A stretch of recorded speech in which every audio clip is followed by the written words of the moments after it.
think that I just come in there and look for knockouts, and that's not the case. You know, I'm actually a sharp, smart fighter. So, what happened? I'm here. Who wanted to fight with me?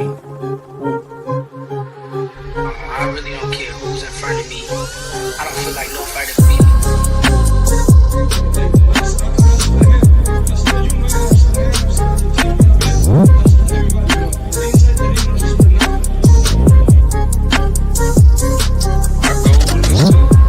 Demolish everybody, to be honest. Everybody that's in my way. The pinnacle to any weight division is to have all the belts, all of the titles.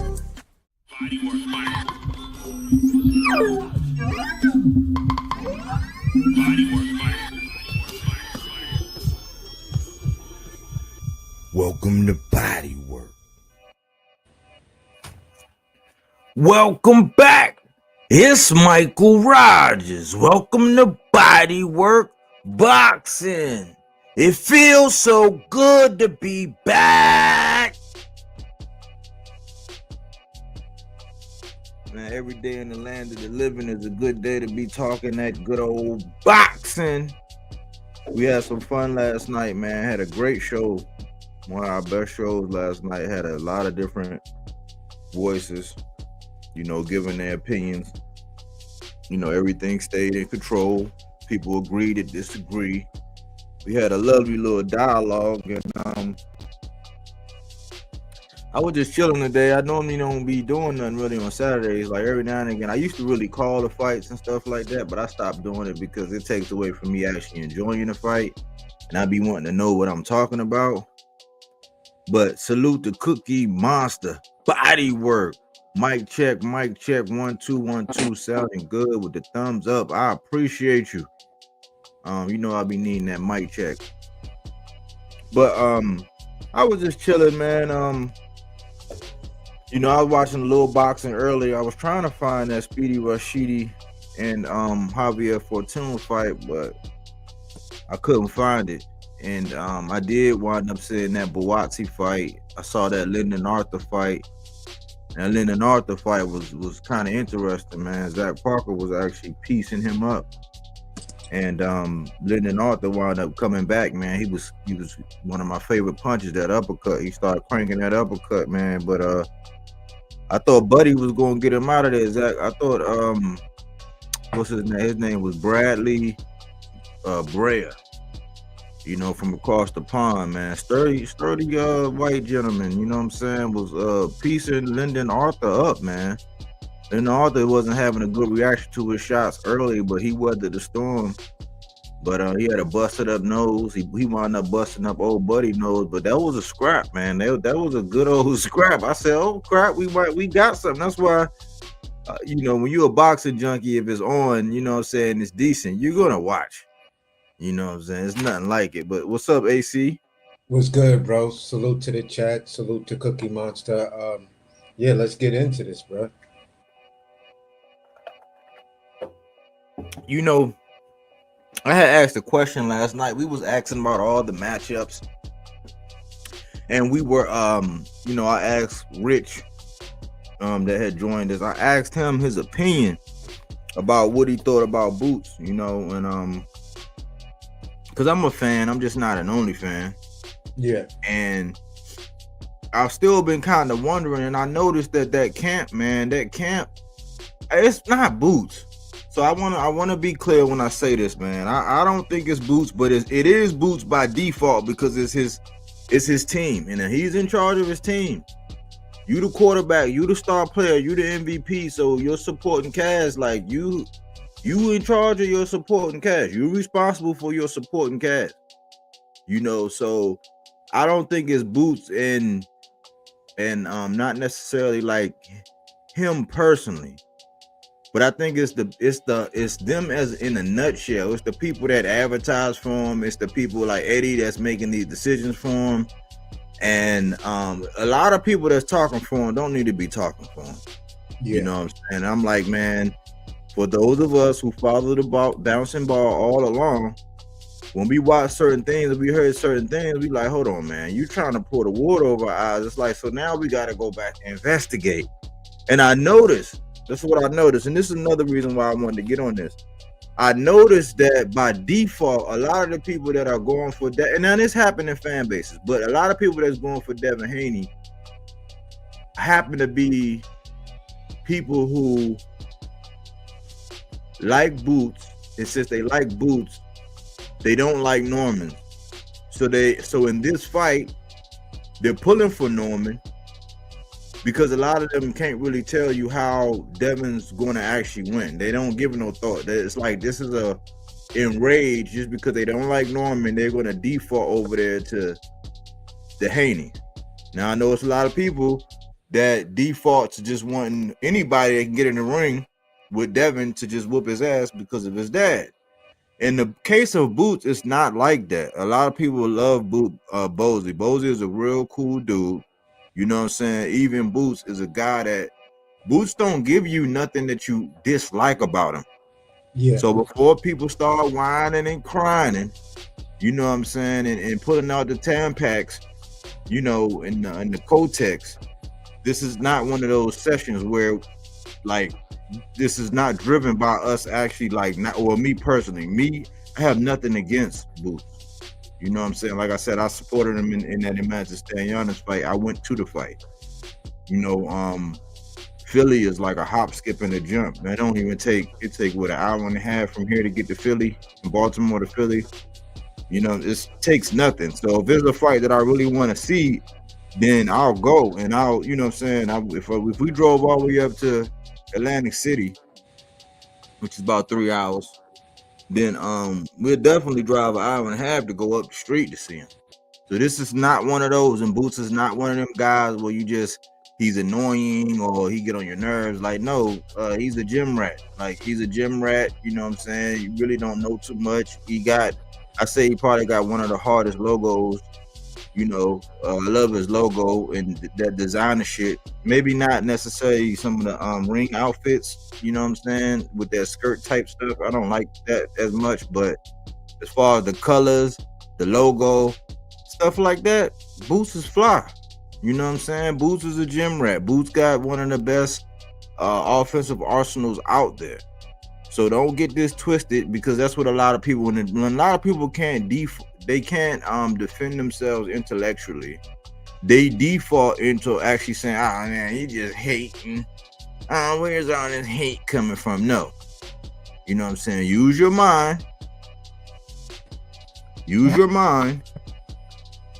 And if you were to use your mind, then you would be able to defend it without, you know what I'm saying, crying about somebody hating. No, I'm going to ask you to defend or to combat what I'm saying with some real facts and some real logic. You know what I'm saying? This is one of those channels where you can't just come on here and leave your brain, you know, on your dresser like Sammy Sausage here. You got to come in here with your medulla oblongata, because we might challenge it. We're going to see what you got upstairs. You know what I'm saying? Especially if you try to challenge. I know me personally. I know AC, he ain't no easy win either. AC will make you go in your bag. You know what I'm saying? He might just frustrate the shit out of you. You know what I'm saying? So if it comes down to a debate or something that's open for discussion, or anything that we disclose or talk about here, you jump up here, bring your brain. That's all I'm going to ask. But I don't have no housekeeping today, man. You know, I'm just excited about boxing. And I happened to look, and this was sparked it. I was looking at a video, you know what I'm saying, a YSM video, and I heard Greg Hackett. And this wasn't, he was motivation to me, because he always say a lot of things, and I'm like, man, like, I don't know why Boots be having this man. I don't know if Boots even be having this man speak for him. But Greg, he says some of the most outrageous things. Now, mind you know what I'm saying, before you start throwing stones at me and pointing fingers at me, because I'm just like everybody else. I'm a fan before I'm a content creator. You know, so I go out, I look at different channels, I look at interviews. I listen to what people saying. I try to get the climate. I don't have any sources, so if somebody's in the camp or close to the camp and I rock with them or I want to get some information, I listen to what the people in the camp are saying. So Greg Hackett, he's one of those guys who told Stephen Fortune that Naoya Inoue was a hype job, right? He's the same guy that'll try to tell you that Richardson Hitchens, Boots, and Jamel Charlo are the same height and size. You know what I'm saying? Like, which is ludicrous. He's also a guy who said that Lima Beans was going to drop Boots. You know what I'm saying? And now this is the same guy that's saying that Devin Haney is going to go in there and knock out Brian Norman. Clearly, whatever Kool-Aid that Tim Bradley is sipping on, or whatever bug bit Tim Bradley in the ass, probably bit Greg in the ass from some of these outrageous ass takes that they be saying, where they just get to say something because of their boxing quote unquote expertise. You know, I used to think the dude was like one of the best people before he had his channel. I used to think Greg was one of the best boxing minds speaking boxing out here. Once he got his channel, shit changed. Sometimes that shit go to your head, but you know, it's one of them things that, like, when somebody get on your radar, right, you start like particularly not caring for what they say. Everything they say is like, all right, challenge or hold my beer. You know what I'm saying? Because when you get on my nerves, you know, and I start watching you because you get on my nerves, I'm gonna pick apart every fucking thing that you say. So he's been on my radar for saying some of the outrageous shit. Like I told you before, I lost friends over that Naoya Inoue shit because I used to have a dude that I used to kick it with at a channel. You know what I'm saying? And I said that, hey man, Inoue was gonna knock out Fulton. And it wasn't the fact that I was picking Fulton. It was the fact that, it wasn't the fact that I was picking Inoue. It was the fact that a lot of people was pulling for Stephen Fulton on some being on cold stuff. And I'm like, that don't work for me, especially in this situation. I'm going to always pull for the young black brother that's doing right. You know what I'm saying? Especially if you get hit in the head for a living. I'm always going to do that. So by default, like, I'm somewhat on cold by default. I wish you much success. And in certain instances, it's like, man, will the best man win? I just knew that Naoya Inoue wasn't a hype job. So this dude, right, I wouldn't be on there, and I noticed that when I wouldn't be on the channel, he would use me to get everybody hyped up. He'd be like, oh man, Body said, and Body said this, and Body said that, and sometimes I would go and I would just listen, because I'm like, why is he using my name like that? And he know that he's pretty much rebel rousing. So when he did that, I was just like, I got up there and I was like, yeah, I was in the comment section. I was like, yeah, man, I just believe that they're looking past Naoya Inoue, that they're underappreciating Naoya Inoue. That said, whenever I hear somebody in that Fulton camp, the people that's around them Philly cats, I said that they were all misadvising Stephen Fulton. And I was saying, man, it's gonna end bad. I said, because if y'all calling him a hype job and he wound up stopping you, what are people gonna call you? And so when it was all over with, and I went back to that channel afterwards, he gave me my respect and said, yeah, Body was the one saying that Naoya was going to stop him and all that, but like he had a guest on his panel, and sometimes when people have guests on their panel, they tend to get cute. So he tried to get cute, and I didn't like that. That's like, it's almost like when people get company or people have company and they start showing off. You know how people start acting different when they get around. I'm not one of them people that start acting different when I get around different people. You get the same on me.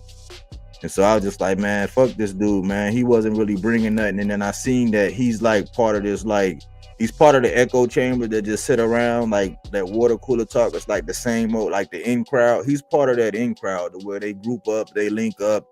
They all gonna be saying the same old shit, even if it's dumb.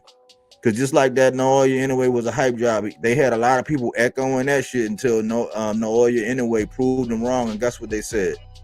Naoya Inoue was stacking his gloves and all this. I'm like, see, yeah, the same shit that they were saying about Fundora. You know what I'm saying? When he pieced up Lubin and what's the name stopped it. I said we gotta stop that, or accusing somebody of being on PEDs or something like that. I was like, we gotta stop that.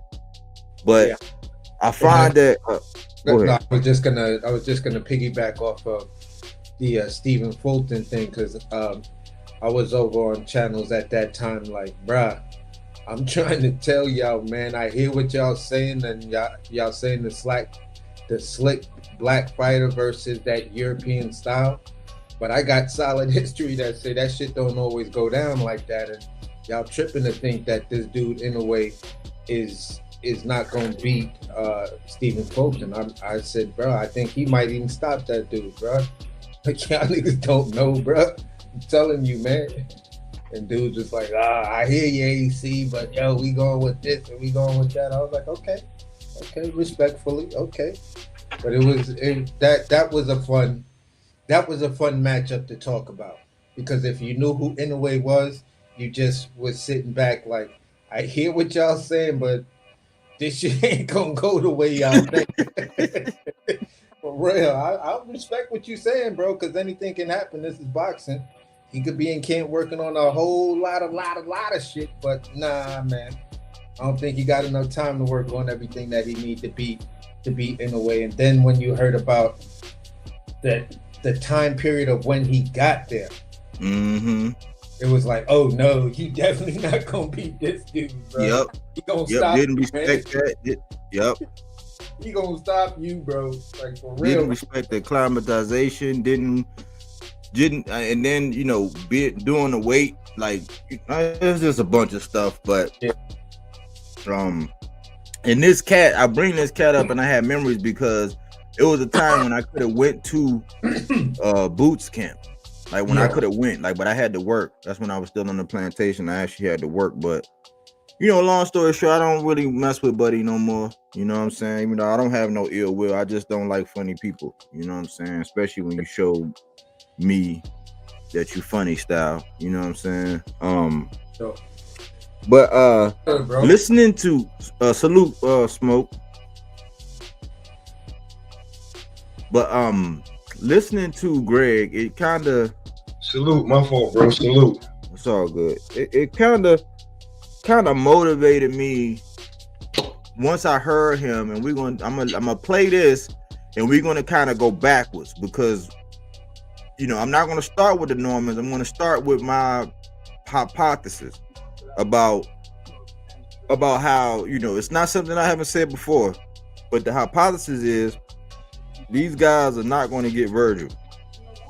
And I would be pleased if I'm wrong. I'm pleased. Just like AC, when he said he's picking Norman, he's saying he would be pleased if Haney was to pull it off. That's the same way I feel about this. Like, listen, I'm saying that these guys really don't have any. These guys. Maybe Boots want to fight. I don't think Boots is scared of Virgil. Again, I'm saying that by default, I gotta blame Boots because this is his team.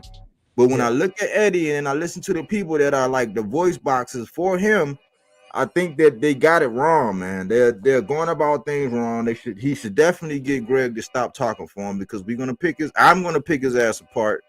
And he forced me to actually put what he say up under the microscope.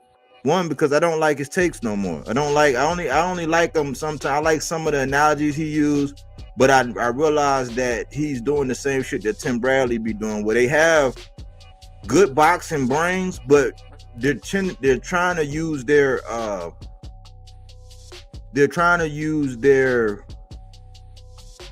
abilities for the wrong purposes. Yeah, they don't have to do that. You know what I'm saying? Like the same thing that I used to like Greg for. All he had to do was stay in that vein. He probably would be bigger. But I don't like the biasness. I don't like the contradictory, even though it's the same reason why me as a Tank fan, I don't go over to the spot that's the sole Tank spot, because it's like, you're not going to fit in. Two, there's going to be a bias. Yeah. You know what I'm saying? So it's a lot of times, like, I don't go to the Rise to listen to them talk about, stuff that surround Tank and, the gym, like Truck and, whoever's there, because it's a bias. I don't listen to the people from BNB about people at BNB. You know what I'm saying? I don't listen to the boxing voice when it comes to Devin Haney. It's like, no, there are certain people that they talk about that I would actually like and give consideration because there is no bias for it. So when it comes down to Greg, it's the same shit when it comes down to those guys in Philly. It's like I don't listen to them for shit that's going on about Philly. Now, if you look at another fight, right? So if it was no Shockey versus Fulton, I would actually listen to him because I think his boxing mind would allow him to assess the fight the right way. But Fulton makes that conversation null and void for me. I don't want to hear shit he got to say because it's going to be biased. It's just like listening to Breadman about anybody over there in Philly. It's going to be biased. Even though I love Breadman, I say he's like E.F. Hutton. I love when he talk about boxing. It's just when there's certain things from Philly, I don't listen to him. So I'm going to start backwards. And my hypothesis is these guys don't really, they know that the plan that they're not going to get Virgil Ortiz. They've been saying Virgil Ortiz, but I've been pointing out a couple of things about why I think they're not going to get Virgil Ortiz. And one of them is the fact that this is the WBA. I'm sorry, this is for the WBC interim. This is a WBC interim champ. So this means that they're in that Fundora line. Two, I consider who Oscar is and how he moves. I don't think that Oscar, especially since he's not the full WBC champ. They're in that line. They're in that line up under Fundora, so they want their crack at Fundora. So the thing is, I don't believe that Oscar will allow Virgil to risk the biscuit, especially against somebody as risky as Boots when they're right there in line from Fundora, because you can call Virgil easy out. It's only two people that actually survived. It's only two people I believe that actually survived, and he done knocked everybody out, but he's in his third weight class, and he's had weight problems. He just used the thing where the 10-pound rehydration as to why he can't fight Bachman. So I've been ruled out Virgil. Everybody say, oh yeah, Boots and Virgil, like this is a foregone conclusion. I'm like, man, juice your noodle, use your medulla oblongata, and look at the line that Boots is in. He's in the Abbas line. Mm-hmm. So listen, I'm gonna play this. And this is hopefully I don't get no copyright or nothing, but I'm gonna do this. I'm gonna play this. I'm gonna react to this, and we're gonna go backwards. And then I'm gonna go ahead and cover why these guys never plan. I know people are gonna say it was the weight and all this, but I have a timeline that can't be refuted, and I'm gonna bury this shit once and for all as far as proof, like solid proof, written proof that's gonna let you know that these guys didn't never plan on fighting the Normans. And they're doing the same thing with this Virgil shit. Like they're just gonna, and it's gonna be bad for Boots, man, if they keep playing this game. You know, he's not gonna get up for a fight, and it's gonna end bad. But yeah, but before you get to the video and everything, basically I wanted to say this real fast. I'm not a Boots hater. I was in the past, I would honestly say I was a borderline Boots only fan. I was actually looking at him at the time and saying, there is a plausible deniability that this young kid could be that young talent that could beat Errol Spence and Terrence Crawford. You feel what I'm saying? But then there was a series of things that happened that just shattered that image from me. So it was like, all right, now you put me in a position that, you know, like Body said earlier, when the person like starts to annoy you, you start to hear everything that they say and you just start picking it apart. It was more of just like my boxing fan soul heart was broken when I started to look at these moves that Boots was doing, and it was the same thing for Shakur. So then it was like, all right, since y'all want to make me feel like that, I'm a jaded fan, and now I'm gonna go after you hard body until you really start to show that you're gonna make these power moves and get back on that good side with me. You know, and I'm just gonna be honest about it. You feel what I'm saying? It's no hate. You can just chalk me up as a jaded fan of his. Like, bruh, I'm so disappointed, man. Like, come on, guys. Come on, the world's in front of you and y'all fucking it up. You a hater, AZ. Nah, like, what's good? Hey, I apologize about last night and everything, man. Just been having a rough couple days, so. But I'm here, man. You doing better, bro? You doing after the accident? Yeah, I'm trying, man, day by day. I'm just struggling mentally, so I'm just, you know.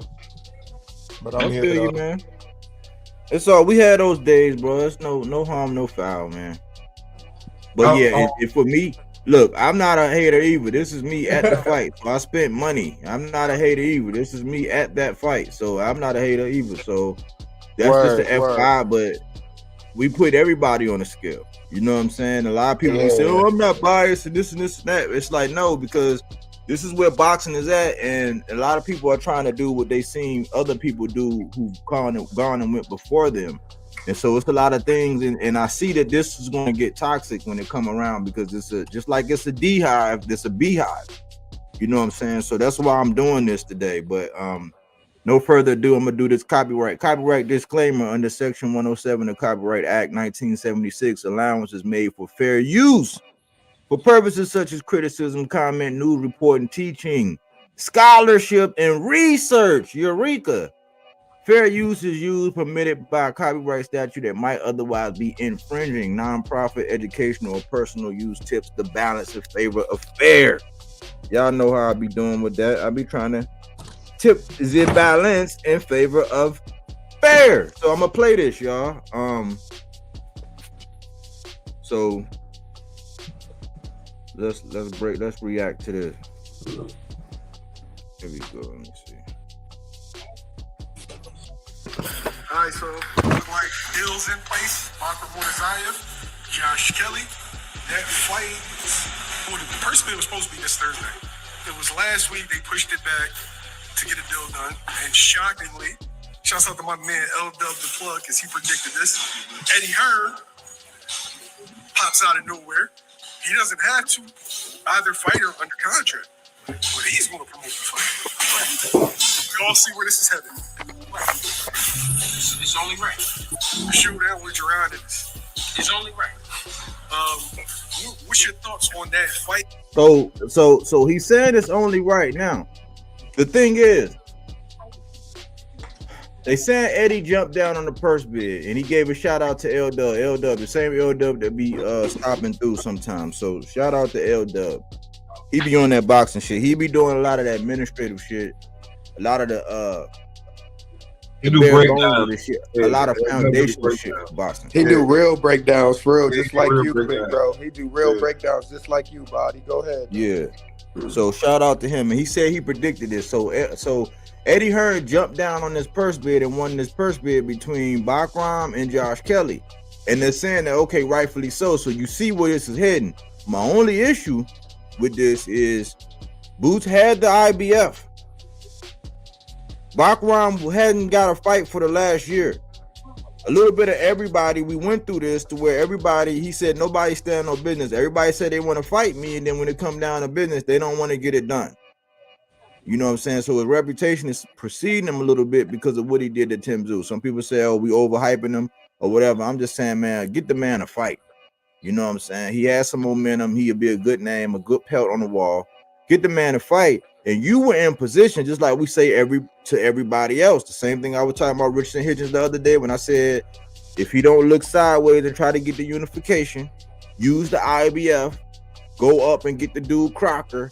That way, if you do want to get the winner of Norman and Devin, then you got some leverage and you won't lose your shirt in negotiations. But use your leverage the same way I was asking Sabril Matias to move up, use his IBF to go up and get Boots. I was asking Boots to use his IBF to go up and get Bakram. Yes. You bigger, taller, stronger, and people saying you can go to 160. So like, what the fuck is the problem? Like, Bakram, is he a boogeyman or not? Like, oh no, he got to get his feet wet. And we went through this thing right here. You know what I'm saying? I need 2 tune-ups. You know what I'm saying? All of that.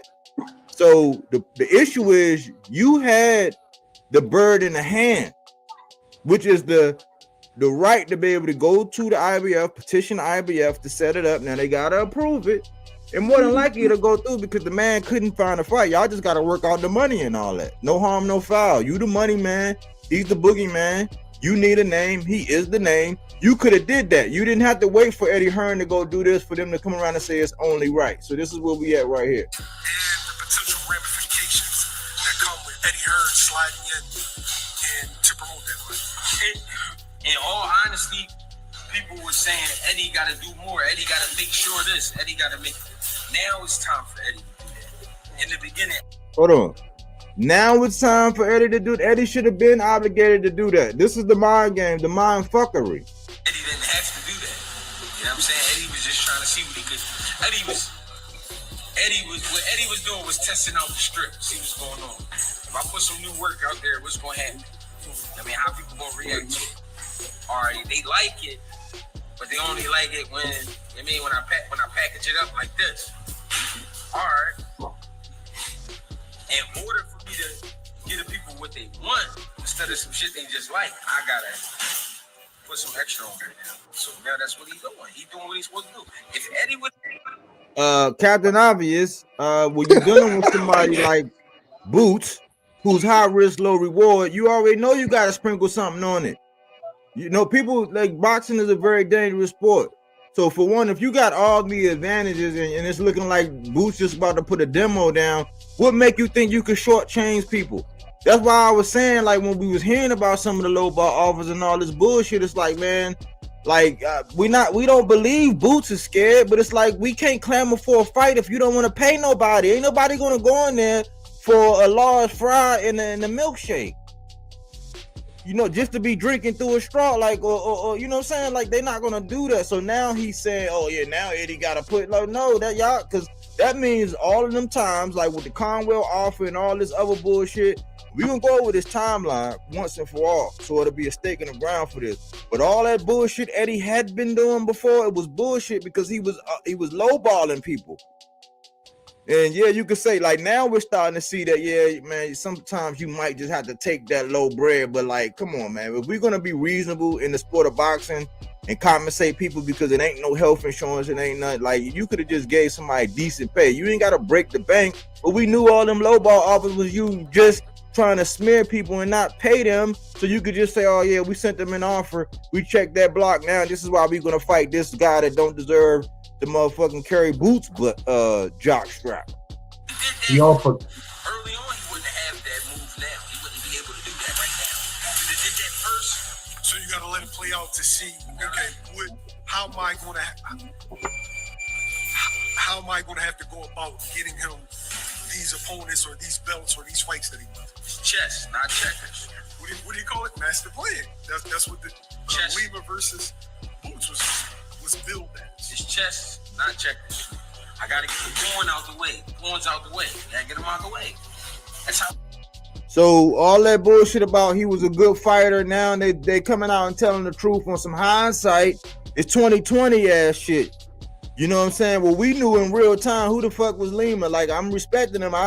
You know what I'm saying? When I first heard it, I said the Lima Beans. I said, no, let me respect the man. Uizma Lima. We were saying, who the fuck is he? Like, yeah, he looking tough, but Eddie is known for doing that. He'll get a brolic motherfucker with a undefeated record, and then, you know what I'm saying, put him in there, like, oh man, he's this and this, but nobody know whatever. And I'm not saying there can't be any upsets, but now they're saying that he's a pawn.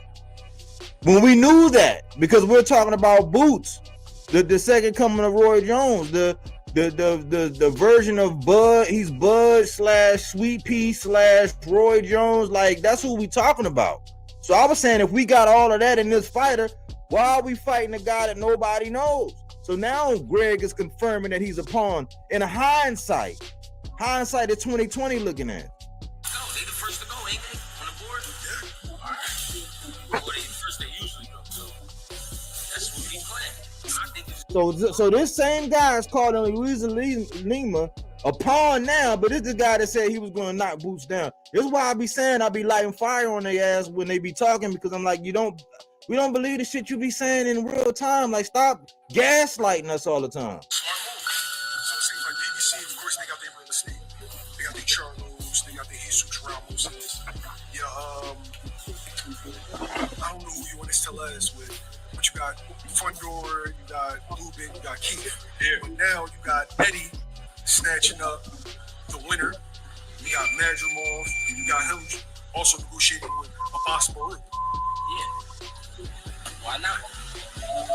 That's what I'm saying. He doing this. He be sure we got work too. I'm not gonna just. So that's like saying, all right, I got Boots that fuck everybody. No, why not cover the rest of the board? PBC got who they got. All right, I'm gonna go go get these guys who still respectable guys. These still guys we want to see in there. Now, why it's smart? Let's say everything goes as planned. Who's fighting all those guys? He beat them. Guess what? Now the fights from PBC, they all mega joints. Especially that Fundora fight. They all megas. You know what I'm saying? They all gonna be pumped up real nice. Promotion crazy. I mean, that's why timing is everything. Timing is everything. People want shit so fast. I want this, I want that. Then when you get it, you don't want it in 3 months. It's just like I heard people say, buy a new car. You get a car. Don't even want the car. That's the why. I mean, it's the same thing. If I give you what you want, you ain't gonna want shit. You can be fat and full, ready to sleep. But if I make you wait, you will be hungry. I mean, that's all. Eddie just made sure, all right, I hear what y'all saying, but I know what I got. Just chill. I got y'all. Now look, now everybody gonna be hyped. Or they're gonna be trying to find reasons. Well, oh no, they could have did this, should have did this. Everybody like to sound smart. You should have did this, you did this. If I give you the best fight right now, who you're not gonna respect the other fights. So we're gonna go up the ladder. We're gonna go up the pyramids. Same shit. Guys, let's say those 3 are the fights, right? Yeah. What makes sense? Right, of course, we know that if Virgil gets past Lubin, that's most likely the first guy. So how would you do the next 2? If it's the winner of Josh Kelly? Listen close. Listen close. Listen close. That would be first, you saying? No, I said, how would you do it? How would you want it? Would you want Virgil first? Would you want Baru first? Like, how would you do it? If it was me, Yeah. give me the winner out of Murder to Zalia. And Yeah, but that's gonna be in January. That kind of fucks with the schedule a little bit. okay, so it gotta be somebody. Yeah, I think it would have to be either Virgil or Baru. Who would you do first? It's gonna have to be Baru. Virgil, we don't know what Virgil. Eureka! How long Mm-hmm. ago did we know that? Like, we knew that, bruh. That's So noted. they wait till a week. This is what I be trying to say. So y'all gotta listen to what they did to the Normans. Now think about this. We are a week away. Think about this. Look, now this is the lineup right here. This is it right here. This is it. That's noted. That's noted, Uncle Body. That's noted. I'm writing that down as we speak. So we are a week away.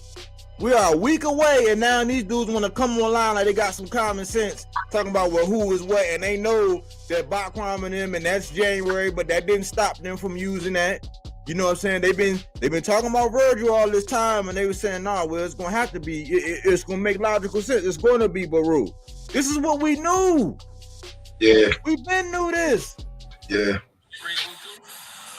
Hey, Smoke, I'm giving you your credit. I'm giving you your credit. You said it. He's respectable. He beat Tellez. Tellez just beat J-Rock. All right, it's respectable. Now, I can get Murder to Zalia or Virgil. Don't matter. You know what I'm saying? You fighting. He's a respectable fight. If not, then why is he there? What we talking about? But we want that first. Know why? Because he's the least notable guy. But guess what? On the back end, Captain Obvious, guess what? When he unified, he had the IBF. When he unified, what did he get? He got the WBA.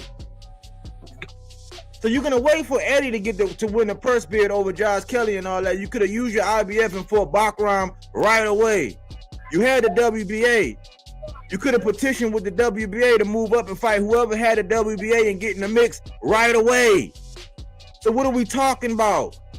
Y'all inserted Lima and hyped everybody up. Y'all inserted him and say, oh yeah, he's this, he's that. You're gonna drop boots. You're gonna do this. You're gonna do that. And we knew what the hell the plan was. And y'all been saying Virgil this whole time. Y'all been using Virgil's name, knowing that he got he's in the WBC line. He's next for Fundora, unless they skip over him. At 54, so give him to me. He's the champion, though. Give him to me. I mean, let's rumble. Hey, guess what? That's a good fight. Man got ability. Man, I don't slouch. You see the voice inflection? You see the voice inflection? And he can fight. Yeah, come on, bro. Come on. He worked till that's over. Come on, gang. I'm tired of people with that shit. Man, tough. In the second round, I'm like, yo, this ain't looking good. And he can load up with you, fight on the inside. He got hand speed. You know what I'm saying? Dude, ain't no... They already hyping.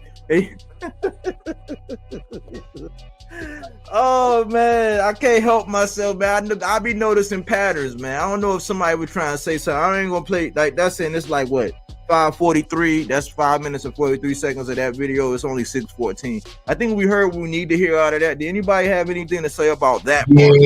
Yeah. So Hey, can I say something? Can I just say one thing? I'm a credit Pop a Lot of Smoke James, Smoke Session Boxing. I'm gonna credit that show. I'm gonna credit that panel, and I'm gonna credit that man right now as I speak. You know why I'm gonna credit him, y'all? Because he said Virgil's not gonna fight. I mean, he said Boots is not gonna fight Virgil. He gonna go fight Baru. Bodywork is another panel. Bodywork Boxing. That's another panel that's been saying that. Now me, I was just following their narrative. I'm like, you know what? Bodywork and Smoke, they might be on to something because Bodywork know what he's talking about and James do too. So I'm thinking, I'm like, I don't know. I'm just gonna wait to see how this shit play out. And look how it play out. Just like Smoke and Body said. Just like they said. And I thought you was gonna go fight somebody like Bakram. I thought you was gonna fight somebody like, you know, a name, you know. I thought you was gonna move up and really fight a champion. But Body and Pop a Lot of Smoke, both those shows said the exact things that you were gonna do. If I was you, I wouldn't know what to do, bro. I wouldn't know what to think. Cause now people see your pattern, like Body said. And it's sad, bro. It's sad, cause we do like watching you fight, bro. But this what you do. This what you do. And you say you deserve a Terrence Crawford fight. This is sad, bro. This is sad, bro. This is sad, bro. That's disgusting. Hey, James. Hey, Body. I'm sorry for always arguing against y'all and feeling like y'all don't know what y'all. I'm sorry, y'all. I'm sorry. I'll take my crow. I'll take my crow straight up. Cause I was wrong. My bad, it's all y'all. good though. I said before, Boom, man. I was your age, man. I'm about to be 45. I say the young adder spit too much venom. That's why I don't get bent out of shape. Man, sometimes but look, time. Hey, but look, at least I'm cool with accepting my loss. And like, you feel me? I mean, that's like, my bad. I argued with y'all this whole time thinking this man was gonna fight somebody. My bad. My bad. Good. Smoke, you was right. Good. It's so good, man. Smoke, you was right, bro. You was right. You hear me? I'm saying it loud and clear. Smoke and Body was right. My bad, y'all. Bro, when it came to Greg, hey, shit, you want to go? Cause I'm a cook, Greg, bro. If you want to go first, bro. That nigga Smoke was right, bro. I'm gonna say it like this, bro. Basically, Greg is definitely the wrong dude to have speaking for you because he's actually making your situations look even worse. You feel what I'm saying? Because if you're saying what you're saying right now, right? And you're saying, why not knock off all the pawns? Then what that means is, you know, what direction are you really going on? Who are these pawns you talking about? You know what I'm saying? And it keeps making me hark back to the interview that coincides the things that we already knew, and that was the interview after the Lima fight. Eddie Hearn was mentioning so much shit except fighting a champion, and at the end of the day, it was just like, yeah, we saw Abbas and we saw Bakaram drop their joints saying, "I'm ready." So we knew one wasn't going to happen because of the 10-pound rehydration. The other one, it was like, you did that. That's why you fought that guy. Because all of this makes sense that you're going to wind up looking at the low-hanging fruit and stuff like that. So, yeah, I mean, it was just too plain to read. And then it just shows that, for me, it just shows that some of the people who are like the diehard Boots fan, they tend to leave their brains on the table whenever they see a title that has Boots' name in it, or maybe they see YSM or Greg Hackett talking about them. So it's like, let me, throw some bleach on my brain You feel what I'm saying? And then whatever they're gonna say is just gonna be imprinted over the shit that I just washed away. And that's just the way I feel about it. But go ahead, Pop. Hey, Pop, one more thing, y'all. I'm just upset with myself. That's it, y'all. I'm just upset with myself because I expect way bigger and better out of Boots. And if that's the route you really gonna take, my man, I'm with AC. That man shouldn't be speaking for you no more. He making you look bad, bro. But go ahead, y'all. I'm sorry. I just really gotta accept my moment of wrong because I fought these niggas all week. I've been fighting these niggas about the Haney and oh boy fight, and then I'm fighting them about who Boots gonna fight, and I was wrong. So I'm just accepting it, y'all. Go ahead though, Cook.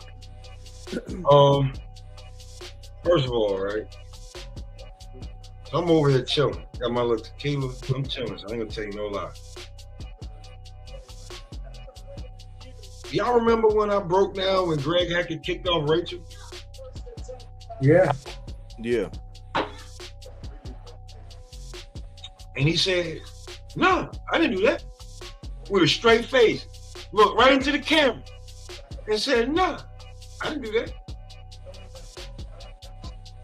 Y'all remember why he kicked Rachel off? Yep. Because she exposed that whole situation with Boots and Brian. Update me, Pop. My bad. Update me. It's in the timeline. Don't worry about it because I got to get to the timeline. So yeah, but he kicked her off because she was telling too much truth. Ever since then, when it come to Greg, I know you just doing some Philly shit. Like certain niggas be doing New York shit, certain niggas be doing what. I know right now you just doing Philly shit. Like, anything about Brian Norman, you're gonna discredit. You're gonna go against. So your takes, I can't really take credible because I watched y'all right after that jump Brian Norman Sr. after you kicked Rachel off because you ain't want to hear no more truth. She probably hit the link again and was in the background, but you didn't. But I watched you do it. Anybody who got StreamYard know that if you go to that means what my motion I just did right here, that's the mouse. Right? What?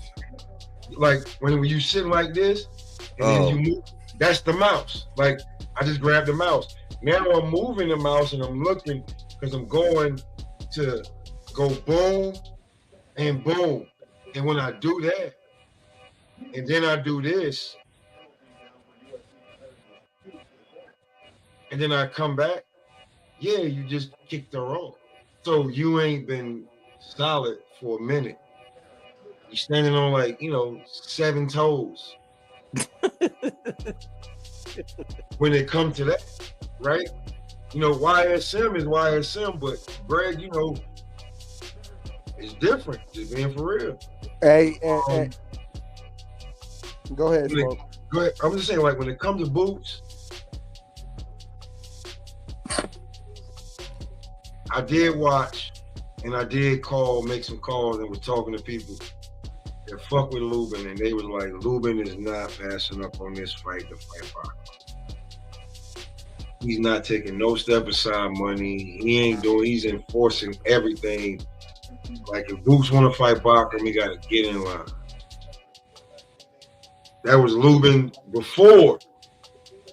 And then he found out exactly how much the fight was going to be worth. And he was going to be taking far less into that. Then he, all of a sudden, Virgil had a situation where the guy he was supposed to be fighting jumped ship, went right back to the crib, and was going to fight an in-house fight against Fundora. So Boots fighting the limo drop.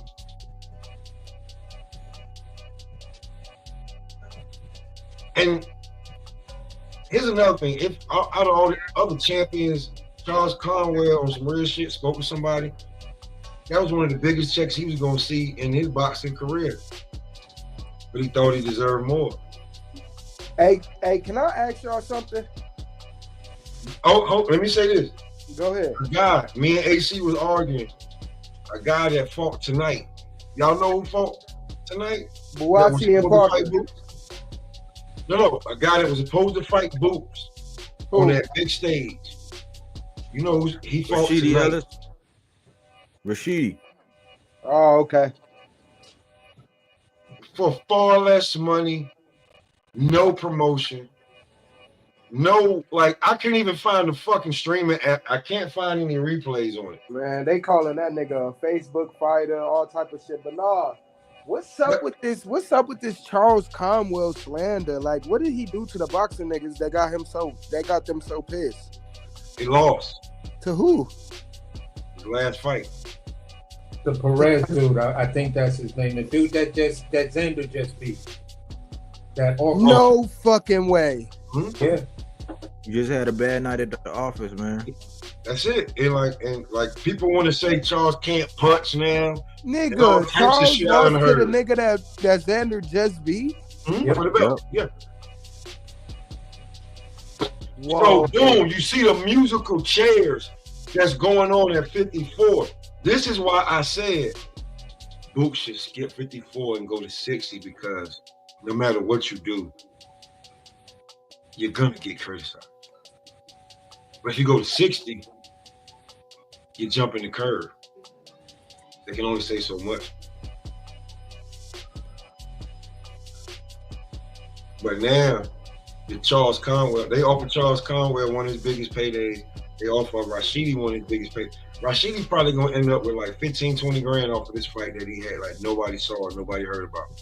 But even if win or lose, AC was talking about a short time frame, maybe or something, maybe he would have, but he would have had the same amount of time that Lima Beans would have had. You turn down a mid, you turn down you can call it low, a low mid six-figure deal, then you turn down a mid six-figure deal, then came back, and when you came back, it already moved on because they found somebody to take the first offer that you turned down. Now, when you got off of Golden Boy, you were sitting over there on the bench, just being shelved. You got off Golden Boy, got the PVC on the tank card. What did you do? You dropped the ball. You took a shit on the floor.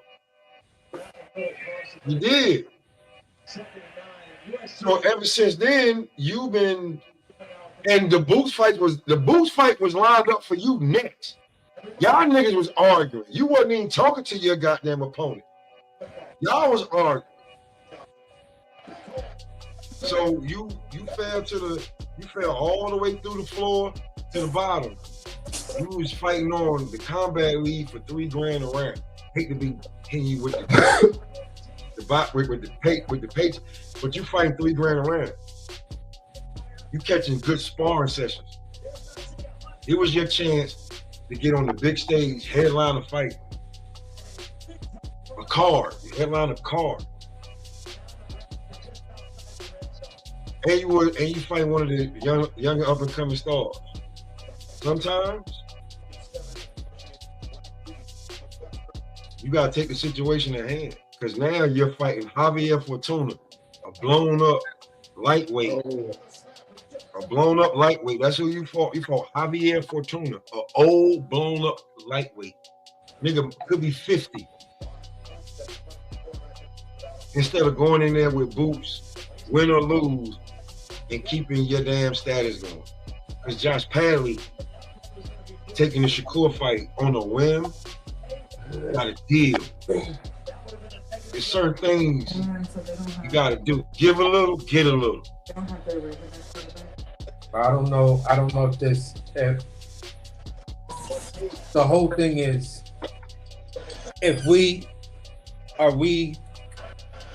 what portion of all of this, falls in Boots' hands, what portion falls in his opponent's hands, what portion falls in Eddie Hearn's hands? Because for me, when I look at the entire situation, and we've been going through the timeline of everything, and we're gonna get to Body when he break it down, but I'm just speaking in a way that's saying, yeah, I already understand it too, for the most part. And I'm saying this: when you're looking at that timeline and you're looking at things overall, it now you putting things on the scale of say, in this situation, I can't really blame Boots. It's one of those Eddie Hearn things. But in this situation, I think if you would have spoke up and really put your foot down and used your championship status, the fact that you were unified and the fact that you are the Ring Magazine champ, then the moves you make might have been more palatable to the fans instead of just selling us in one direction, knowing that there are smart fans out there that says, okay, if you just be honest with us and tell us, okay, going after Lima, you already seen the landscape because these dudes is all locked into their bullshit. So yeah, we're gonna go after Lima. We're gonna pick up that IBO belt. You feel what I'm saying? Because that'll put us in direct line with this thing. Or you could have exercised your other options. But at any event, it's still like, Boots, we just want some honesty with you.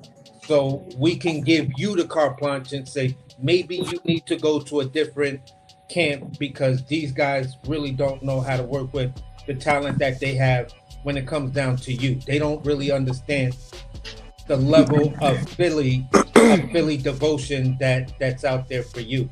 So niggas just excited to be there for real. Pop, tell them, Papa. Niggas just excited to be there. Be real with you, man. Hey, see, I'm right along with you on that. The niggas just excited to be there, Papa. That's it. Yeah. You know what I mean? Them niggas see that money that he touching, and they like, oh yeah, Boots, where my 80K at? All right, bet. Good look, bro. I'm gonna go out here and say good things about you. Feel me? Right. But then it has us fans listening to so many different voices. Yep. That are supposed to represent you, and then the things that you're saying, and one of the most secure voices is that should be hands down. Everybody is like the official go to is. I hear Eddie Hearn, right? Eddie Hearn is gonna have some hyperbole in what he's saying, but the person that should be the official hands down says it all. It is what it is when it comes down to either your management, the outside management, first, primary or secondary, and your dad, whether your dad is primary or secondary management. But at the end of the day, you have to put in place, all right, if I'm not speaking, it's my dad. If you ain't hear from my dad or Eddie, don't listen to no fucking body, because they don't know what they talking about.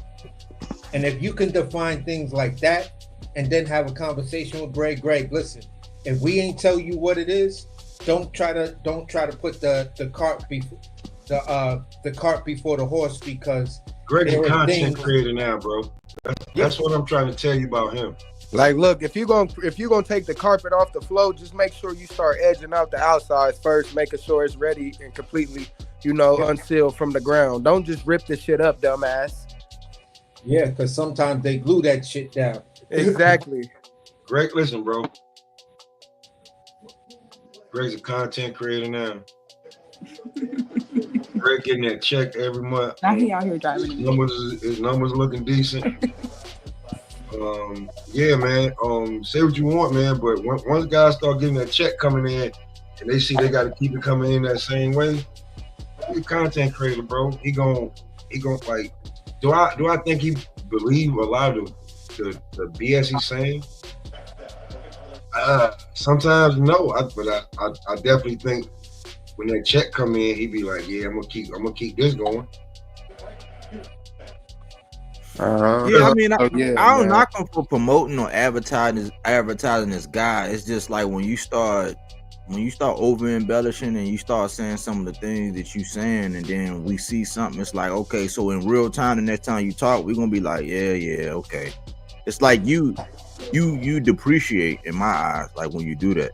I understand having fun and promoting your guy, like be down for the team, be a team player, play your role. But some of the things that he's starting to say now is just like, Like, do I even waste my time listening to your takes like now? Like, cause now when I used to be like, oh, let me see what he got to say. He a good boxer, man. Now I'm like, nah, he talking about. I don't even want to hear what he got to say about it. Like That's how I am with some people, depending on who they talking about. Yeah, I don't even want to hear.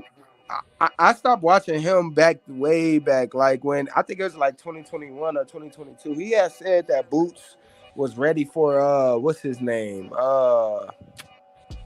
Boots was like maybe like 20, 24 or 25 and 0 or something like that. He said he was ready for this one guy. I forget who the guy was. But anyway, Ben has been some bullshit. And to be honest, I don't even know why people pay him any mind or attention. Yeah, I mean, I guess he might be looking for his lane. You know, if I was Greg Hackett and I'm going to try to be that guy for Boots, I would probably just on the low look at, you know, Paceman Tate, how he was with Wilder, and I would look at, you know, how Bernie the Boxer operates. Yeah, Bernie had his one hiccup when it came down to him getting a cart before the horse and saying Terrence Crawford had signed something, and it was like, no, at that point they didn't have a contract. So he kind of like gave some food for the opposition side and everything, but then he realized the mistake and everything, and he just focused back and everything, and just became that great spokesman for Bud. And when he goes live and he talk about Bud, you could always tell that it's coming from a genuine place. And one of Terrence Crawford's best, and I think probably most iconic interview outside of dealing with Andre Ward was the joint where it was him and Bernie the Boxer, where they was driving in the truck and talking, and then they went into like, I don't know what it was, a game room or a diner or something like that, and they was just chopping it up like two homies hanging out. I was like, yeah, all right, that's the material right there. If Greg could fall into that type of mode for Boots, I think he would be a tremendous asset. You feel what I'm saying? Because I see him making his rounds, talking about Boots, and when, you know, certain people go really, really hard on cooking Boots, you know, I seen the dude pull up and, you know, try to have a decent conversation about it, and I was like, okay, I can respect that, but I think you need to, you know, talk to them before you go live about anything, and make sure your talking points are going to match their current actions, if their current actions want to be out there at this point. Nah, for real. Hey, did he lose to B Norm Dad? Yeah. Exactly. So like, bro, man, get the fuck out of boxing, bro. You know I ain't fucking no, but in my that's last how he made his lane though, y'all. Like, look, the last two things I'm gonna say, man, is this. These dudes be crying. That nigga weak. They be crying like hoes whenever B Norm Dad be talking. They be crying like hoes about why is he always talking? Why is he always? And then they go back and do the same thing. Mainly Greg. Like Greg does, he stay on it. Like he stay on the Norman. So it's like you're gonna keep perpetuating the same thing. So you open up, you pick the scab. They come down and refute what you gotta say. And the other thing about him is, I'm one of them people to where when somebody lie about one thing, it could be something frivolous. Like when he said that Richardson Hitchens was 5'11", he don't know how he making 140. I'm like, why are you lying, bro? Like, why would you lie about something like that? Like, it don't make sense to me. So if you lie about something like that, like why? Like then I start questioning, like, why would you lie about that? Like, cause that's just hate. People listen to you and they actually believe that. They be like, well, damn. So you got a bunch of people out here thinking that Richardson Hitchens is really 5'11". They think he's the same size as Boots and Jamel Charlo. That is a lie. He's 5'9". If that. He's probably like 5'8", and when he got on sneakers, you know what I'm saying? Like you know how it is. Like in the NBA, they be saying dudes is 6'2". He take his sneakers off. Nigga like 5'11", 5'10" and a half. He'd really be 5'7" with the afro. You know what I'm saying? You're like saying that. Hey, yo, AC, you gotta call me in the morning, bro. Forever. You gotta call me. AC, you gotta call me in the morning. All right, for sure, bro. Hey, I gotta get on my grind with calling everybody, man. Hey, yeah, cause AC, I told you I wanted to talk to you, man. Yeah, I know, bro. I know. All right, I'm gonna keep like so. Before Body do the breakdown, right? Uh-huh. All right. I do want to ask a question too when you done, Smoke. When you done, big bro. All right, cool. Cool, nephew. So we got it. I'm looking at it, right? Junior middleweights. To be truly honest with you, yeah, Boots is number 2 in the WBO, but Xander is in protective custody. I don't care if anybody I don't care. Like, he's in protective custody. He's not about to get a tough fight off the rip. They're trying to and Top Rank, like, you just be putting it out there. We can see Top Rank is shopping their talent. I want to run my mouth so bad. About you're shopping their talent because if you can see that they got Tiger on Pro Box, you know that they're shopping their talent to see where it go. They shopping their talent. We've already seen Shoo on Jake Paul cards. There's gonna be some rider season cards where the top ranked talent is gonna be shopped. All right, so Xander's in protective custody. That's 1. 2, Fedora just had the debacle with Keith Thurman.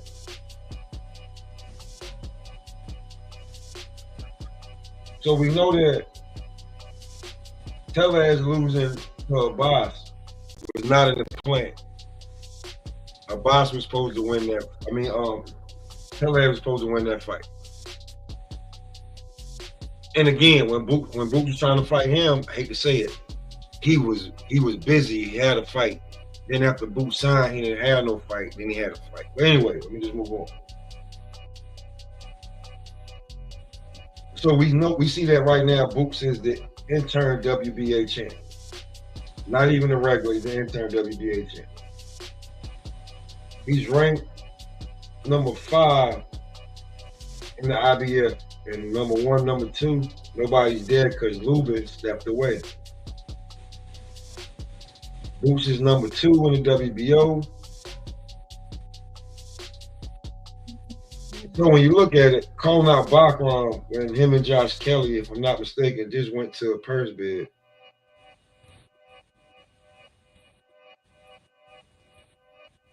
It just seemed like musical chairs real fast, bro. And I just don't blame Boots for all the musical chairs. There's musical chairs everywhere.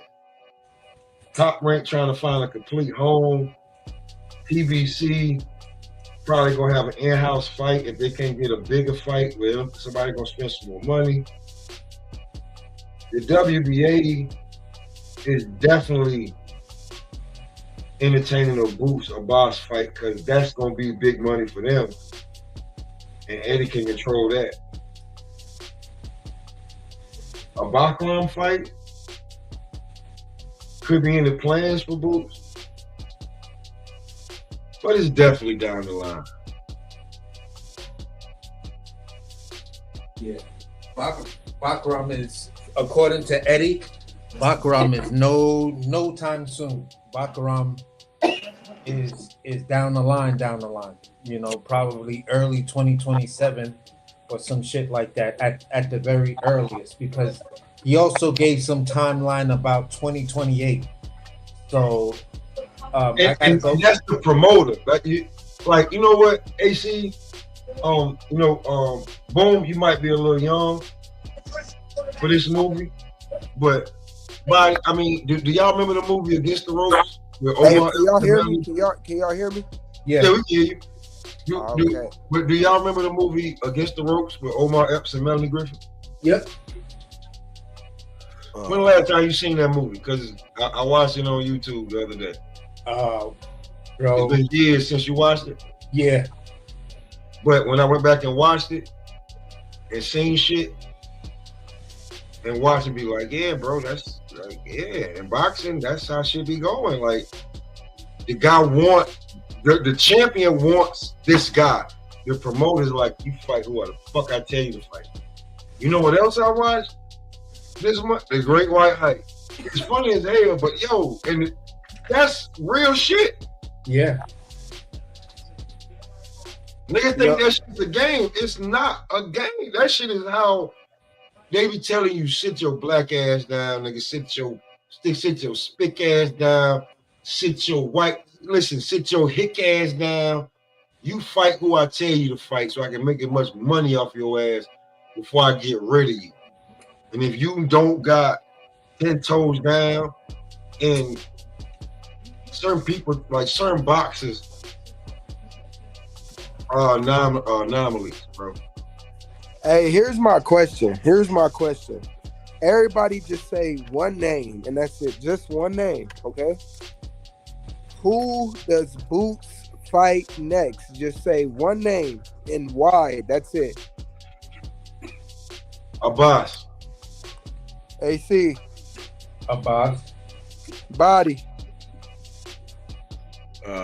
More than likely Abbas. Me, I'm saying, damn, that's a wait. So never mind. I can't say the winner out of front door and boy. So Abbas, yeah, Abbas. Keith Thurman is not in the picture. Got it. Like, as a fan, you would want him to see him fight Virgil, Pandora, or Baccarat. Yes. As a fan, right? Okay. Now it's kind of hard to say. I don't even know how you say it. It's like, you got your big boy pants on, but now you gotta put your big boy pants to the side and do business. And what's logical right now? You're the interim champ to the WBA, and Abbas is not the guy that they wanted to have a belt. They wanted you against Tellez after he won against Abbas, but he lost that fight. Word. That's where you go. Go ahead, buddy. My fault. Yep, go ahead, buddy. My bad for asking.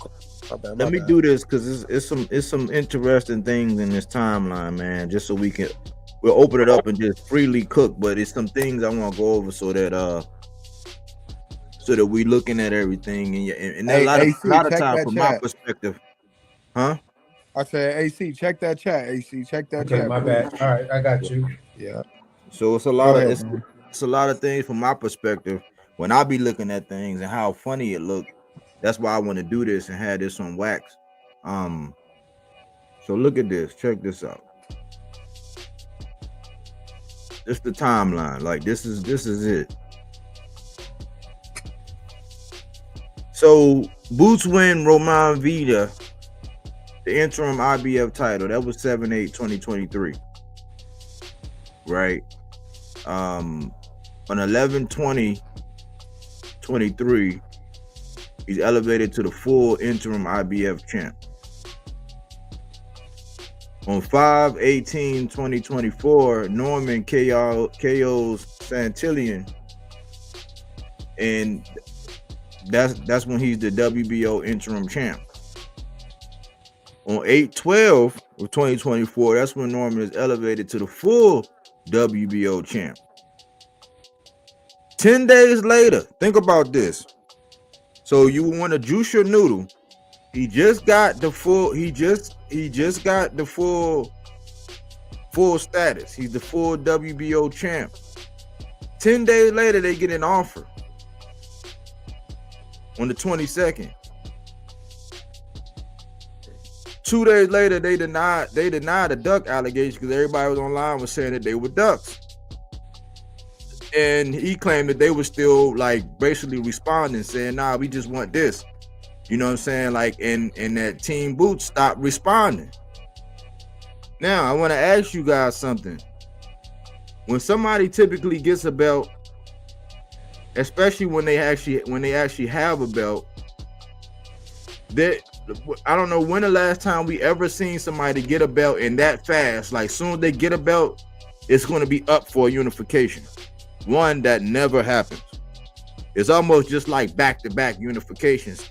That almost rarely never happens. Why? Because it's a business. They know that it needs to be promoted at least one time and get some cachet and try to build it up to see what's the biggest fight available, try to maximize the market. It's business at the end of the day. It's very seldom that somebody wins a belt and then 10 days later, they get in a negotiation to unify, and then what, 90 days from that or 60 days from that, they're going to go right into it because, boom, easy come, easy go. It can be ripped off. That's very, very rare that happens.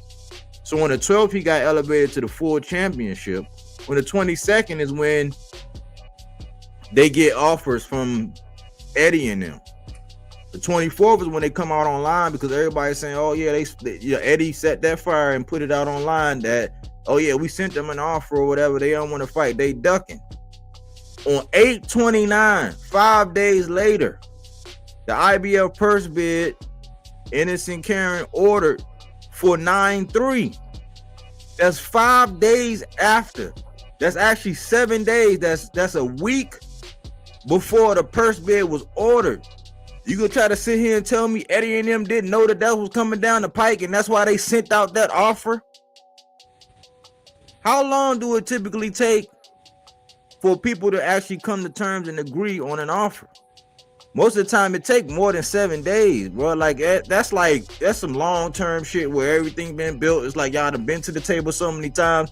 Look at how many times it took for Caleb Plant to come on in with Canelo Alvarez when he had it. Look at the Earl and Bud thing. Like ain't nobody in a rush, especially for like high-risk fights to where you give up all your momentum. The shit don't happen in 7 days.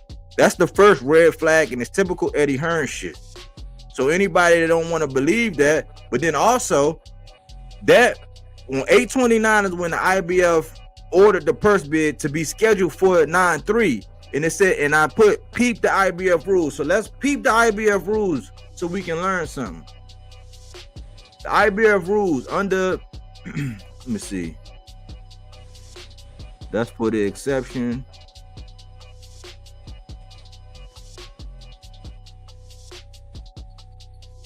Under 11B, if the IBF championship contest rules, the written request for an exception must be accompanied by a certified non-refundable application fee of 20 grand.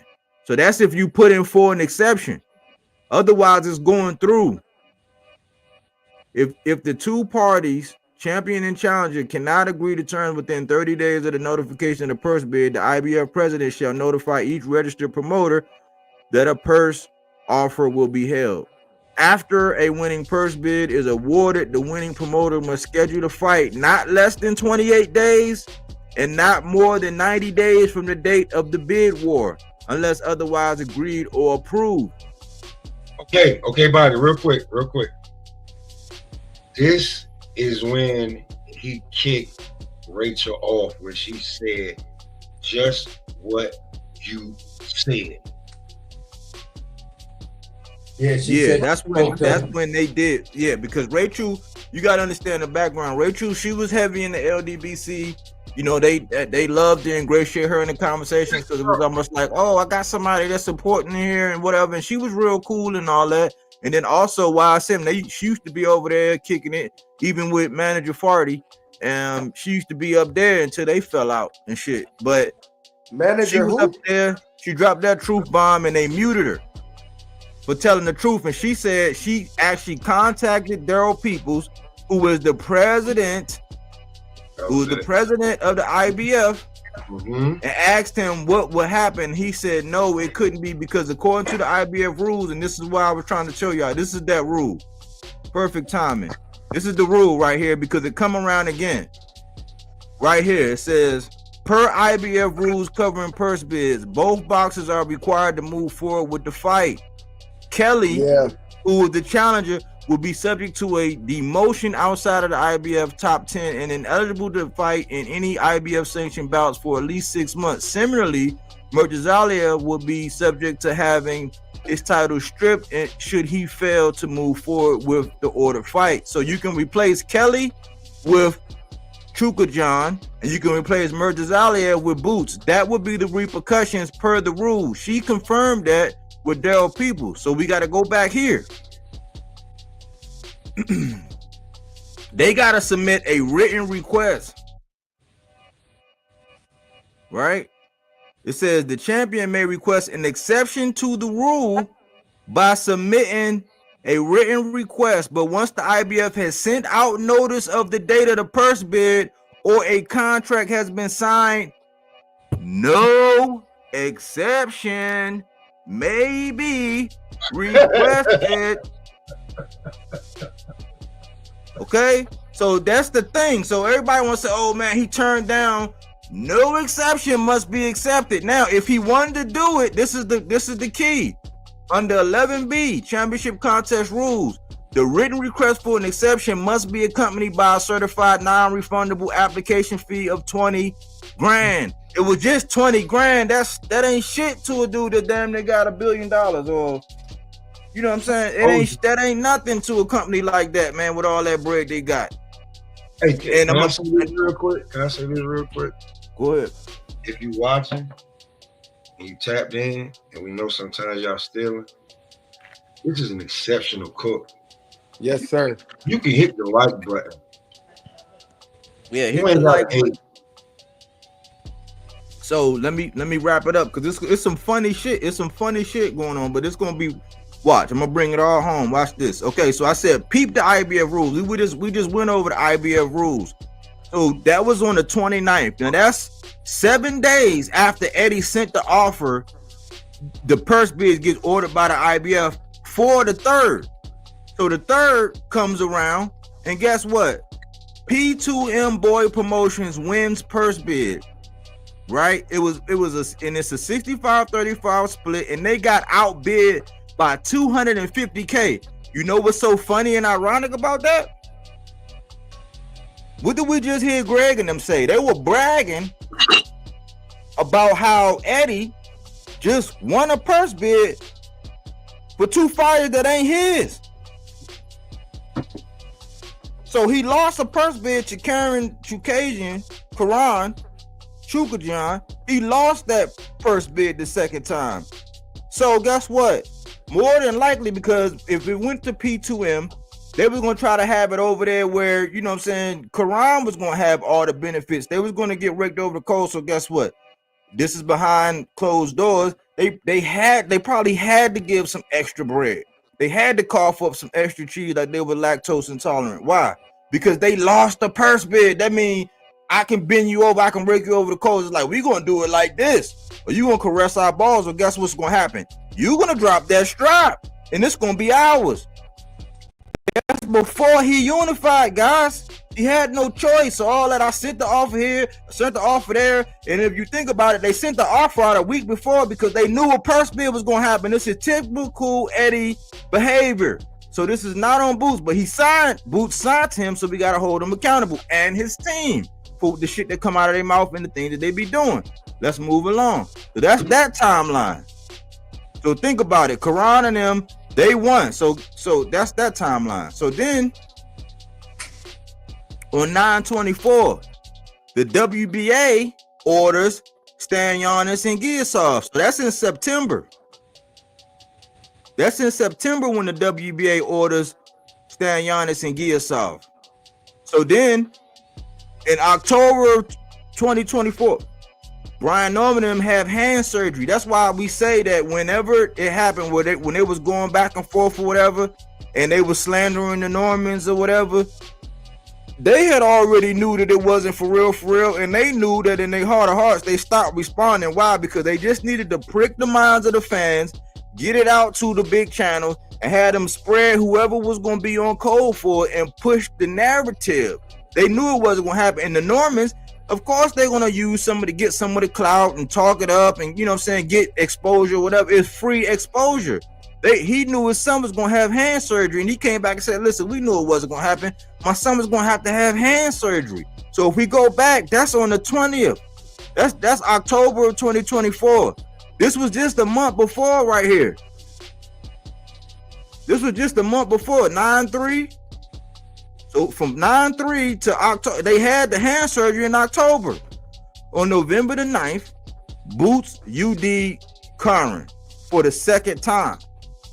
Fast forward. So from that time all the way up to Cuevas, they were slandering the Normans in the media. Yeah, and they both got exposure. Yeah, everybody had a little fun talking shit about the fan bases, playing their imagination games and going back and forth. And, you know, Norman was talking his smack, and All the people from Philly and YSM and Greg and all them, they was hyping it up. It was a good old time, but nothing was going on but the rent the whole goddamn time.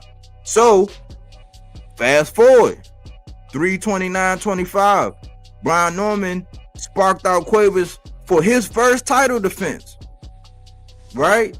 On 4/12, Boots stops Stan Giannis and unifies the IBF and the WBA. If we go back, it was already ordered in September that Stan Giannis was going to have to fight Giasov. That was already in the works.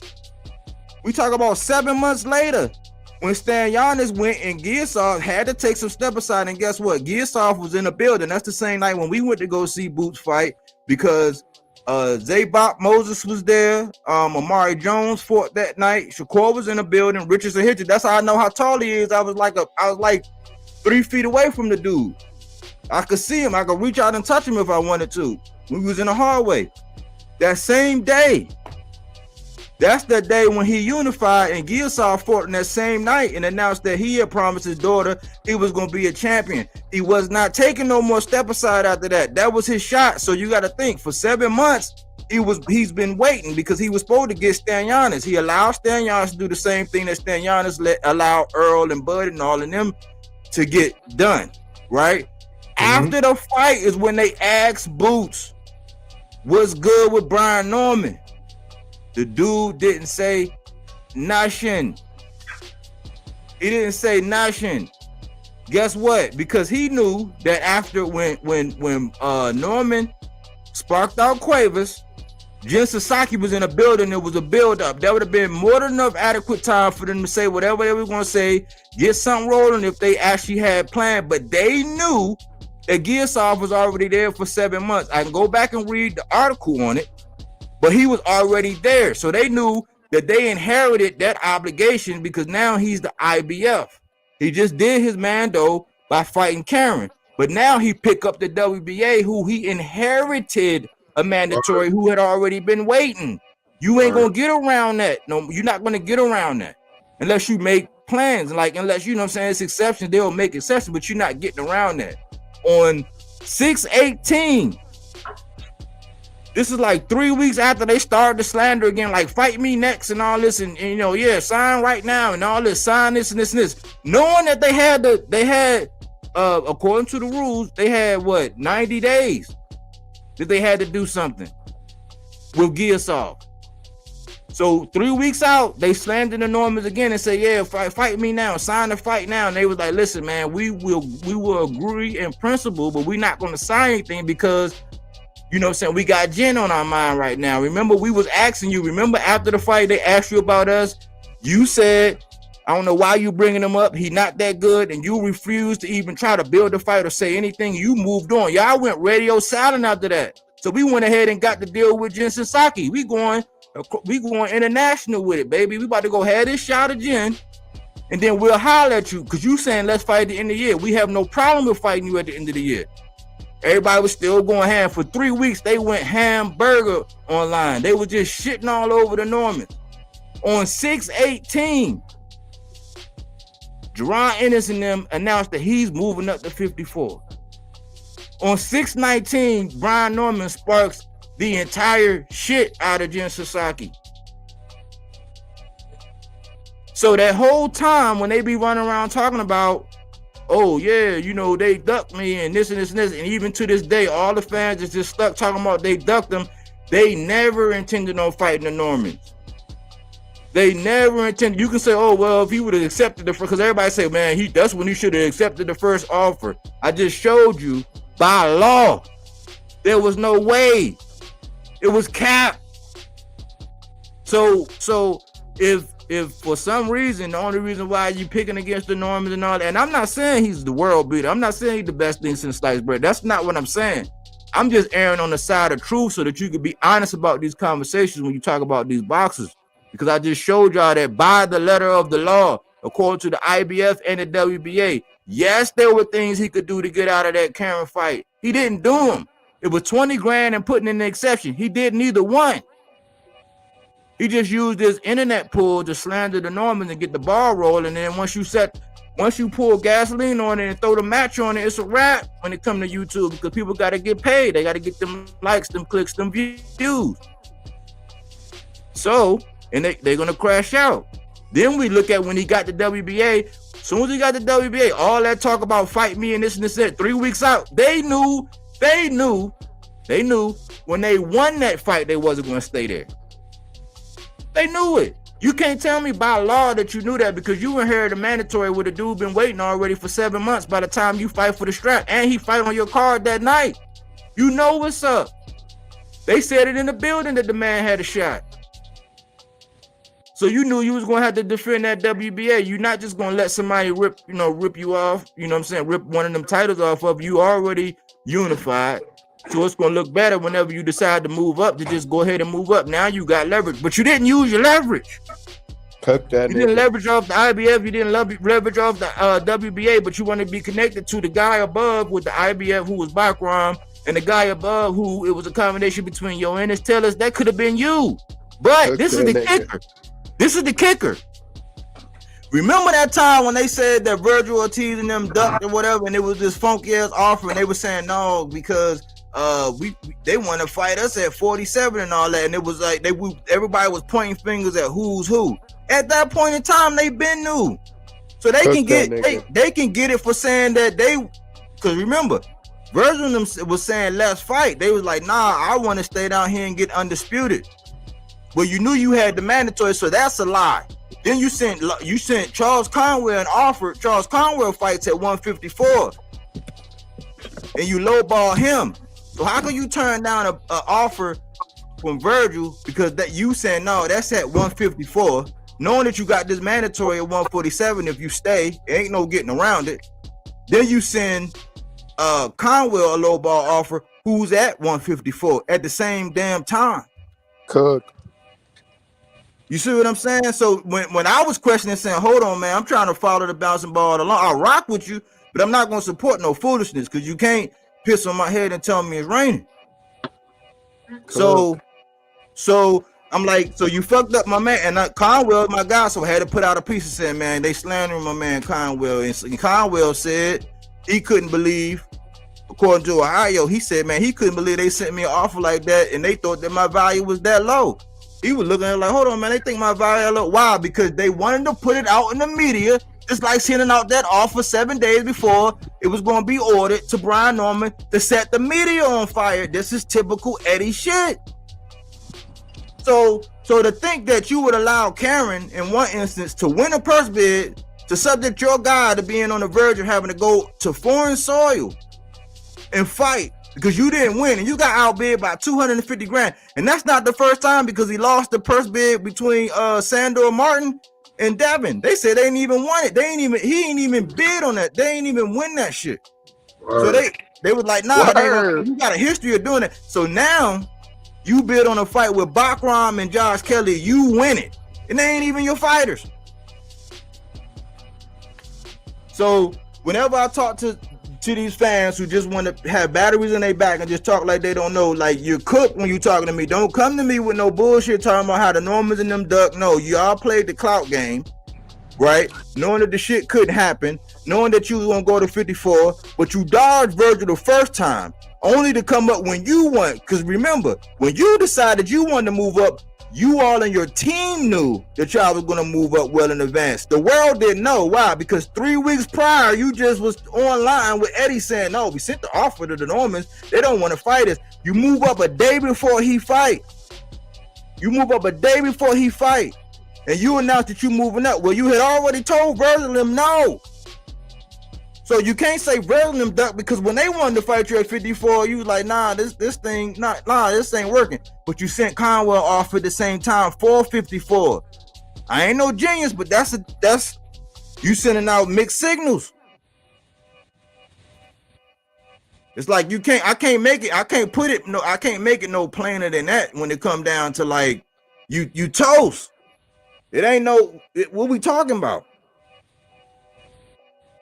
That's why I said, man, like the lab tests have confirmed. I don't know if it's a Peking, I don't know if it's a Mallard, You know what I'm saying? I'm not sure. I got to look at the paperwork. I just got it. I said, hold on, I got to get the report out.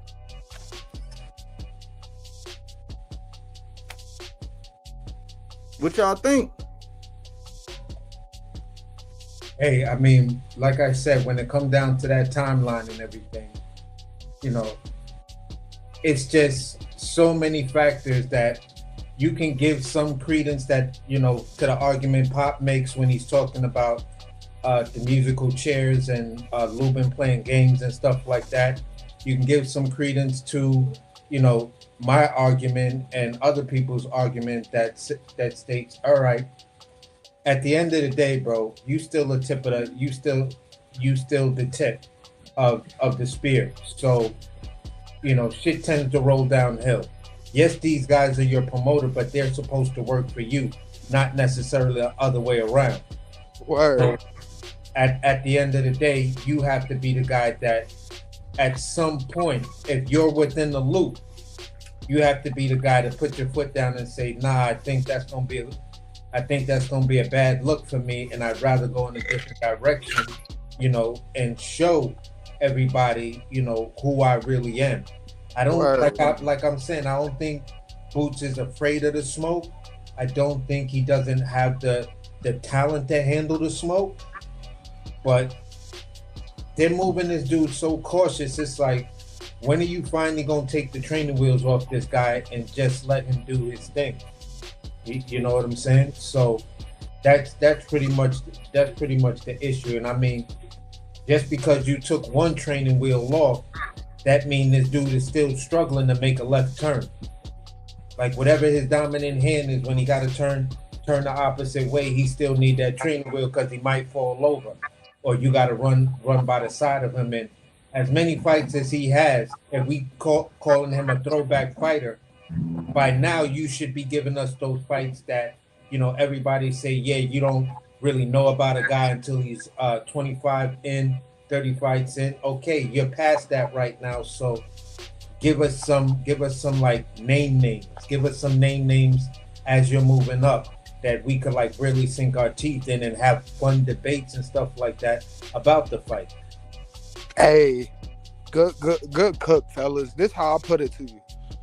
Tune-up time is over with.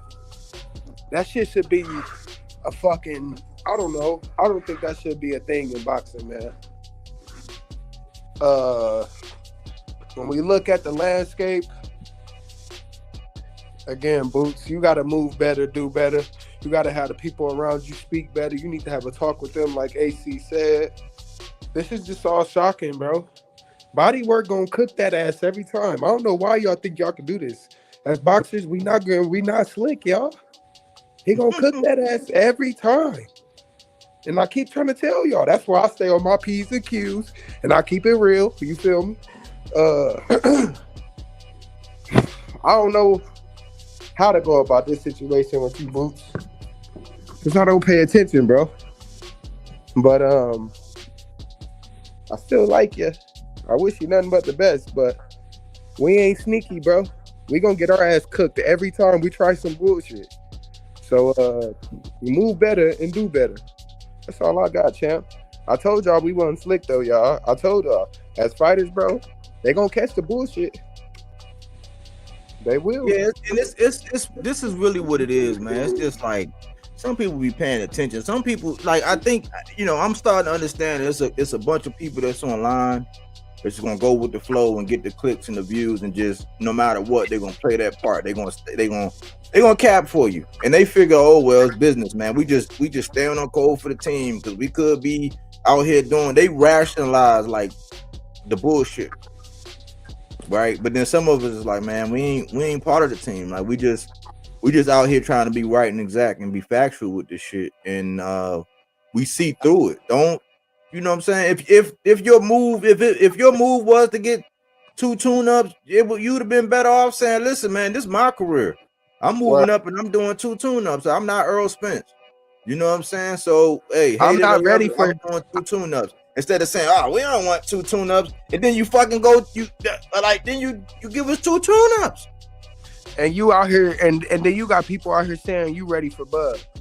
Stop. Yeah, and then at the same time, right, exactly. You ready for Bud? Like you, Disrespecting. like no, it don't match. It's like you don't want to take no risk, and you thinking that you done somehow. But the way Bud did it, I'm sorry, but he's already like by that time he had already. You're not Bud. You're not on the same thing, and I don't know if we should even be at the point that we're granting people that same. Because I don't think the business part is going to work like that. Because if for real, this really what it should be. If you want to do some bullshit, this what you would do. You had your cup of coffee, you got your interim championship at 54. But if you really wanted a piece of Bud, this is what you would do. You would do this right here. Because the guy in the middle is getting ready to consolidate his 2 straps with the guy on the right. So then we're gonna have 3. What you could do is jump right on up and get this guy on the far left right now, and insert yourself in that equation. Because I've been seeing for the last couple of days, I've seen this video circulating where Bud is out here telling this man, Janabek, I got my eye on you. I got my eyes on you. So he getting ready to do some Orca Well, like he's getting ready to do some Orca Well shit and emerge up out of there and take another, division down. He gonna sit back, you know what I'm saying, in his web. As soon as them belts get together, the web gonna tingle and he gonna come out and jump down. And if he gonna be successful again, but you can insert yourself into the equation. You know what I'm saying? You got some bread. Your promoter out here winning purse bids for fighters that don't even belong to him. You know what I'm saying? He surely he got enough bread. He's signing. Hey, he did the Show Me the Money with Ben Whitaker. You mean to tell me he can't rustle up enough bread to get Carlos Adames for y'all to meet out in Vegas? You definitely can pick up some bread to get Carlos. Go ahead, buddy. But he definitely can get some money to get Carlos. He definitely that's a fight can. people want to see because it was now. Carlos Adames, he might have lost his momentum after that draw. Like after that draw, he was awarded, even though he really beat Hamza Shiraz. But he losing his momentum right now. But the Bronco, man, people will want to see that. He got a history with sparring Bud. You want to see Bud. You will put yourself in that equation. You can ruin Bud's plans. Because if Bud think he just gonna get Janet back, you can smoke Janet back if Janet back get past Lara. It might be Lara. Old man Lara might, you know what I'm saying? He might, you know what I'm saying? He might come through like Black Panther. That should be easier for Bud. And look, either way, somebody got to get Carlos. It's the same thing I was asking when Earl. It was the same thing I was asking when Earl had the IBF, and then he went out and he got that. He got the WBC off of Sean Porter, and that WBA was still floating out there because Bud had a WBO. It's the same thing because that WBC is still gonna be floating out there once the WBO, the IBF, and the WBA is united in that 160. You could insert yourself in that equation by going to go get Carlos Adames, because if you want another undisputed, somebody gonna have to pick up Carlos Adames. Why not you, Boots? If you really want Bud, like unless you do some shit like that, I don't think you want Bud. And I really would have thought that if you really, it would have been a statement if you would have came up and beat shit down Bachman leg first. And yeah, I'm a couch potato. I don't get in the ring. I don't lace him up. And yeah, yep. You hearing that from me? A guy who don't lace him up. Nope. I've been to Iraq though. You know what I'm saying? I've been through basic training though. I done repelled all the helicopters. Man, you know what you talking about. Keep cooking. So, but I'm saying, if you know, because that's what they say. Oh man, this guy from a guy that's been on the couch ain't never let. Yep. Nope, I haven't. But if you was really that guy, and you really want Bud, you could have jumped up and beat shit down Bachram leg and used your IBF. Could have used your IBF and beat shit down Bachram leg when he would really look like a boogeyman. Now, see, people had time to actually sit back and analyze Bachram, and now they saying, like my man Rich got on here yesterday and was like, well, he said people were overhyping Bachram because he did what he did to Tim Tszyu, and we seen what Tim Tszyu was. So now people have sat back and now they mulling over. Why? Because we in a microwave generation. Like, you know, we consumed that fight over a year and some change ago. So we want to see more from Bakram. And now people saying, well, is he really a boogeyman? Now, so now you letting the luster off of that guy. So the first time that guy looks human, a la like when Liam Paro beat Sabril Matias.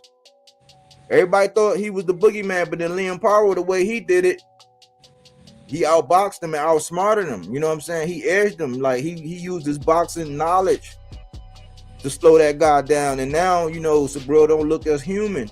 He looks a little more human now.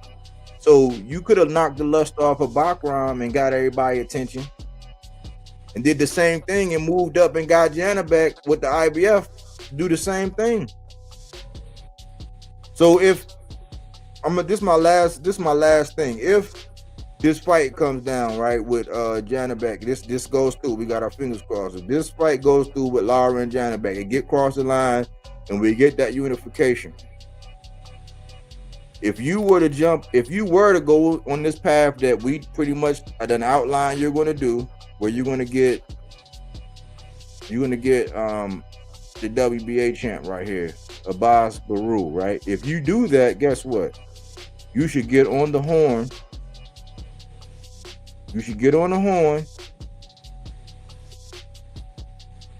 Right after that and try to move up. If you can do it.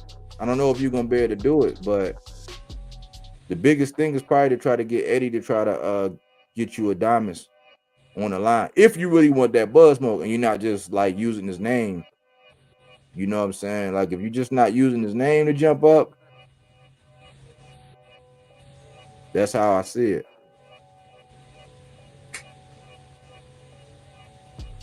But that's what I had, man.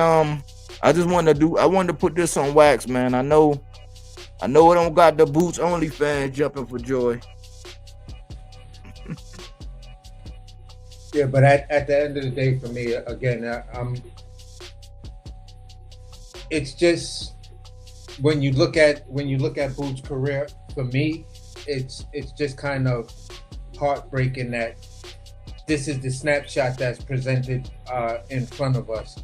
And you know, I could see where we calling them the Boots Only fans are latching on and stuff like that, because I've been there at times, you know, when it came down to Shakur, and I've been there at times, I'm there right now when it comes down to Devin Haney.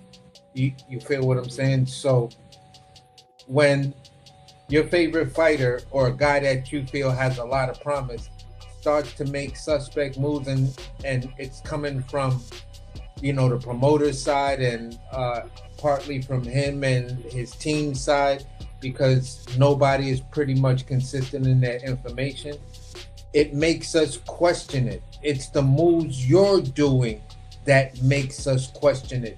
If everything was on the up and up and there was just real transparency and real honesty, you feel what I'm saying?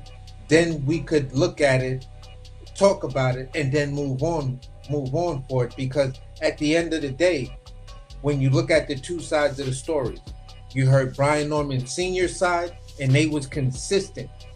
He told us straight from the beginning that fight wasn't going to happen. You feel what I'm saying? When push came to shove and everything started to get exposed, he was like, look, let me tell y'all, man, fight wasn't going to happen. We knew it, they knew it, and we just started to try to capitalize off the social media stuff like they did. And it was just all a game. He came out and he was honest. This is why the more rational thinking boxing fans look at the situation and say, yeah, I side with the Normans, so I don't even want to bring that up no more. I'm not even going to hold the Normans accountable for things like that. And those whole talking points of it was more money for this and all of this other stuff and that, you know, it's like, that's irrelevant when you know that the fight wasn't going to happen. So you can offer me $1 billion to fight Boots. I never ducked Boots because that fight wasn't going to happen. Boots never ducked me. We knew this bullshit wasn't going to go down. So we tried to play the game with social media. Unfortunately, we lost the first round, but we was vindicated the second time these dudes tried to come back with that bullshit. And this is where they got exposed, because people started to ask the question, oh, wait a minute. You just came at this dude and told him, we got a deal for you. We'll revisit the fight, but you got to sign this shit and tell us all of this shit right now. And this is for after the Jin Sasaki fight, going into months later. And then on top of that, once he tells you, look, we're telling you, we will sign in good faith. This is an IOU. This is a promissory notice. This is a invoice. However the fuck you want to call it. You feel what I'm saying? It's a pre-approval to say, yeah, we gonna get this thing on, but let me get past this first. Okay, I'm gonna give you your money, but I got no cash on me. I have to go to the bank. If you don't let me go to the bank, I can't pay you. And it's just that it's just that simple. And then then on the way to the bank, you stop the car and pull over and say, you know what? Nah, fuck it, I'm good. Like, what do you mean? You don't want the money? Nah, I'm good. You know what I'm saying? I know you was gonna pay me, so I'm just gonna move upstate. All right, cool. Yeah, they ducked me. They just ducked me, and this is what the fan base do, because y'all so thirsty to prop up Boots.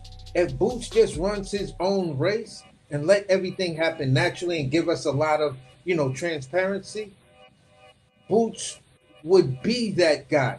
When he talks, there is a level of liking Jerron Boots Ennis. Mm-hmm. That Philly swag does have an effect on people.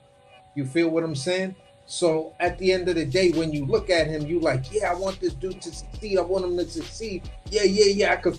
But then when you look at the moves he's making, and then you really compare it to what he's doing in his attitude compared to Brian Norman, you like, these dudes is on two different galaxies, two different solar systems. Like, you feel what I'm saying? So you see one guy who's being genuine, having a full disclosure, being honest, being transparent, and then you see the other guy on the opposite side of that coin. You see a lot of games, trickery, and other things like that just don't make sense for the level of talent that you are. It's like, stop doing that. You're harming yourself. We already believe you. We already believe you, bro. You don't have to sell yourself no more. All you have to do now is just show up with the product. I'm ready to buy it. I'm ready to buy it. I got the money in hand here, but just go get the shit so I can give you the money. And you like, yeah, I'm just waiting for my man. Okay, so you got a phone? He'll take my phone and call a nigga up. Nah, I'm waiting for him to call me, because if I call him on with a strange number, he gonna freak out. Oh my God, all right, bro. All right, so just text him and ask him how long he gonna be. Nah, I don't like to call him too much, because then he'd be like, he get on some next shit. So when do we expect this guy we just gotta wait. Like, wow, no, I'm not about to do that, bro. I am not about to do that. No. Because if it was a weed dude, I'd be like, look, man, I'm ready to smoke now. That's why the fuck I'm calling you, bro. If not, I could walk down the Broadway. But if you coming through, I'm waiting for you. Do you need me to, and the shit is, the weed man lives next door to me. So do you need me to go knock on your door next door? Yo, AC is cooking.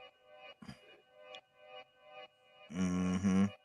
All right. Hey, I could cook, AC? Uh-oh, he might have blanked out. Yeah, go ahead, cook, man. All right, man. Look, man, this is we ending it? Where we going? We going. Oh, bad. Well, hey, Boots. Man, champ, like, go get a belt ASAP. And then go fight somebody, please. And when I say go get a belt ASAP, you know what belt I'm talking about. But after that, you go fight somebody, I'll cut you some slack. You go undisputed in this division. All right, you'll get the nod from me.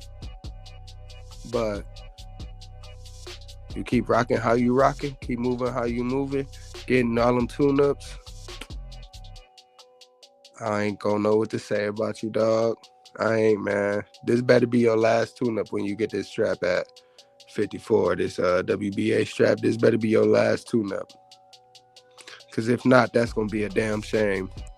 Because it ain't like you Xander Zayas.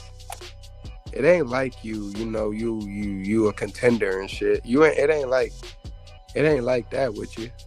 So Boost, just do better, move better. You heard what Papa said, that he want to buy the product, man. He got the money ready. What's up, nigga? You heard him. And I already told you, Bodywork gonna spank that ass every time you try to get low and try to do some little sneaky shit. Bodywork gonna call your ass out. We not slick, bro. It don't work, bro. We can't slither around this nigga, bro. We can't, bro. So again, just do better, move better. Go get that little strap and then please go fight somebody, bro. Hey, do you think he really wanna fight your uncle, man? Nah. I think he just likes saying a name and having it ring bells because of how he fighting shit. You know what I mean? I think he likes to just make it sound good just because of how he fighting shit. But no, I don't. I truly don't. If he did, he would have fought him that time that Black Prime stuff was going on, you know? Word. If he wanted to fight Bud, he would have fought Bud a long time ago. He wouldn't have waited. So, hey, I was gonna ask you this, Body.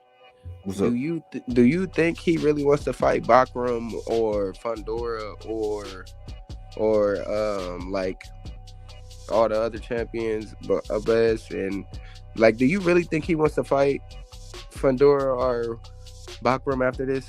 Like, honestly, like, do you think he really wants to bring up one of these guys and fight them, like, for real?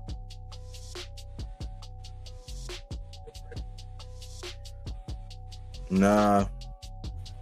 Don't you think it's gonna be Virgil after he get this strap? I only see that because it's been it's built up with the woo and blah blah blah. Just a gut feeling. But I think they. I don't want to persuade it though like that, because I may be wrong. But I just don't think he gonna fight a big name after this fight either. That's really my theory. I just don't think he gonna fight somebody. I don't. Well, realistically, what happens? What like once he get a strap, will he defend it against a guy like Virgil? Depending on what kind of champion he is. I don't think so. Okay. But normally I think that you get a strap, you know, if it come with a mandatory, you knock the mandatory out, but then you get your voluntary and then you unify. And then it's another defense and then you unify. Like that's pretty much how it typically goes. But you make these lines. You see how they said, like, I'm going by his team. I'm going by what his team said.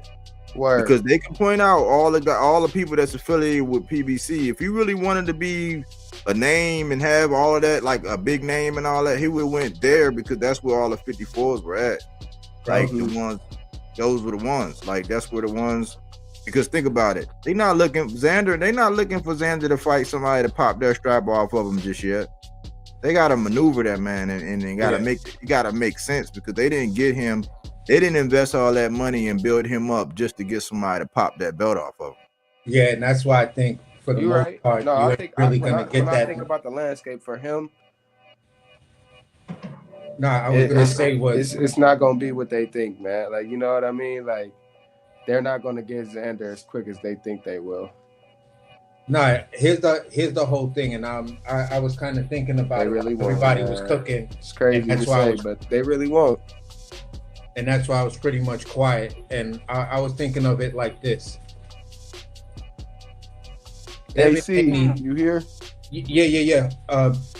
Basically, I gotta go out and back in, boom, because I can hear him. You can't. Yeah. Okay. Go out and back in. Oh, but basically, I'm gonna say it like this. Brian Norman sparks Devin Haney. That whole Virgil versus Boots conversation, I think it's pretty much a done deal. You feel what I'm saying? Because say that again.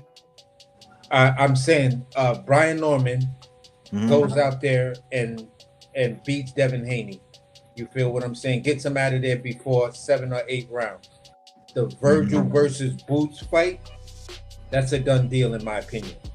I think, the boxing fans and the media, because of what Brian Norman just did, they're gonna have a bigger demand, and the question is gonna come down to all the channels. What's the bigger fight? Boots versus Brian Norman, or Boots versus Virgil? And then if you say Virgil, then it's location, because Boots versus Virgil, does it make sense more in Philly or in Texas? I hear the talk between Errol Spence, Jamel Charlo, or Ortiz in Texas. That makes a hell of a lot of sense to me. You feel what I'm saying? But I think for the most part, I think both the Boots and Virgil camp are actually counting on. Well, I'm gonna say it like this. Yeah, I'll say both camps to a certain degree are more focused on and hoping that Brian Norman gets Virgil out of there, because Brian Norman did say, I'll go up to 54 to fight Boots. So you already put that out in the ethos, and if he sparks Devin Haney, then I think that Virgil fight is a done deal. People are like, nah, I ain't really trying to see that. I want to revisit that Brian Norman versus Boots fight. I mean, this is where I'm at with Boots, right? This is another thing. I'm tired of all of the concessions being made for Boots with the guys moving up. Like, why you was right there. It was going to be a unification. You wouldn't have had to hurt your body no more than, you just made a fight in April. If we'd have fought at the end of the year, 4 months, 8 months, if it was in December, 8 months, 7 months if it was in November, and you don't have to worry about the clause anymore, because it's a unification. Even because you got 2 belts, you don't got to worry about it. Because you got 2 belts, you don't got to worry about rehydration. You had Brian Norman. So for me, it's like the pot calling the kettle black, because you got to look at these moves, and I hate to keep pointing this out. They turned down Virgil, saying that we want to be undisputed. We're gonna be down here at 47. They offered Devin, but they said you're gonna have to move up at a weird little 152.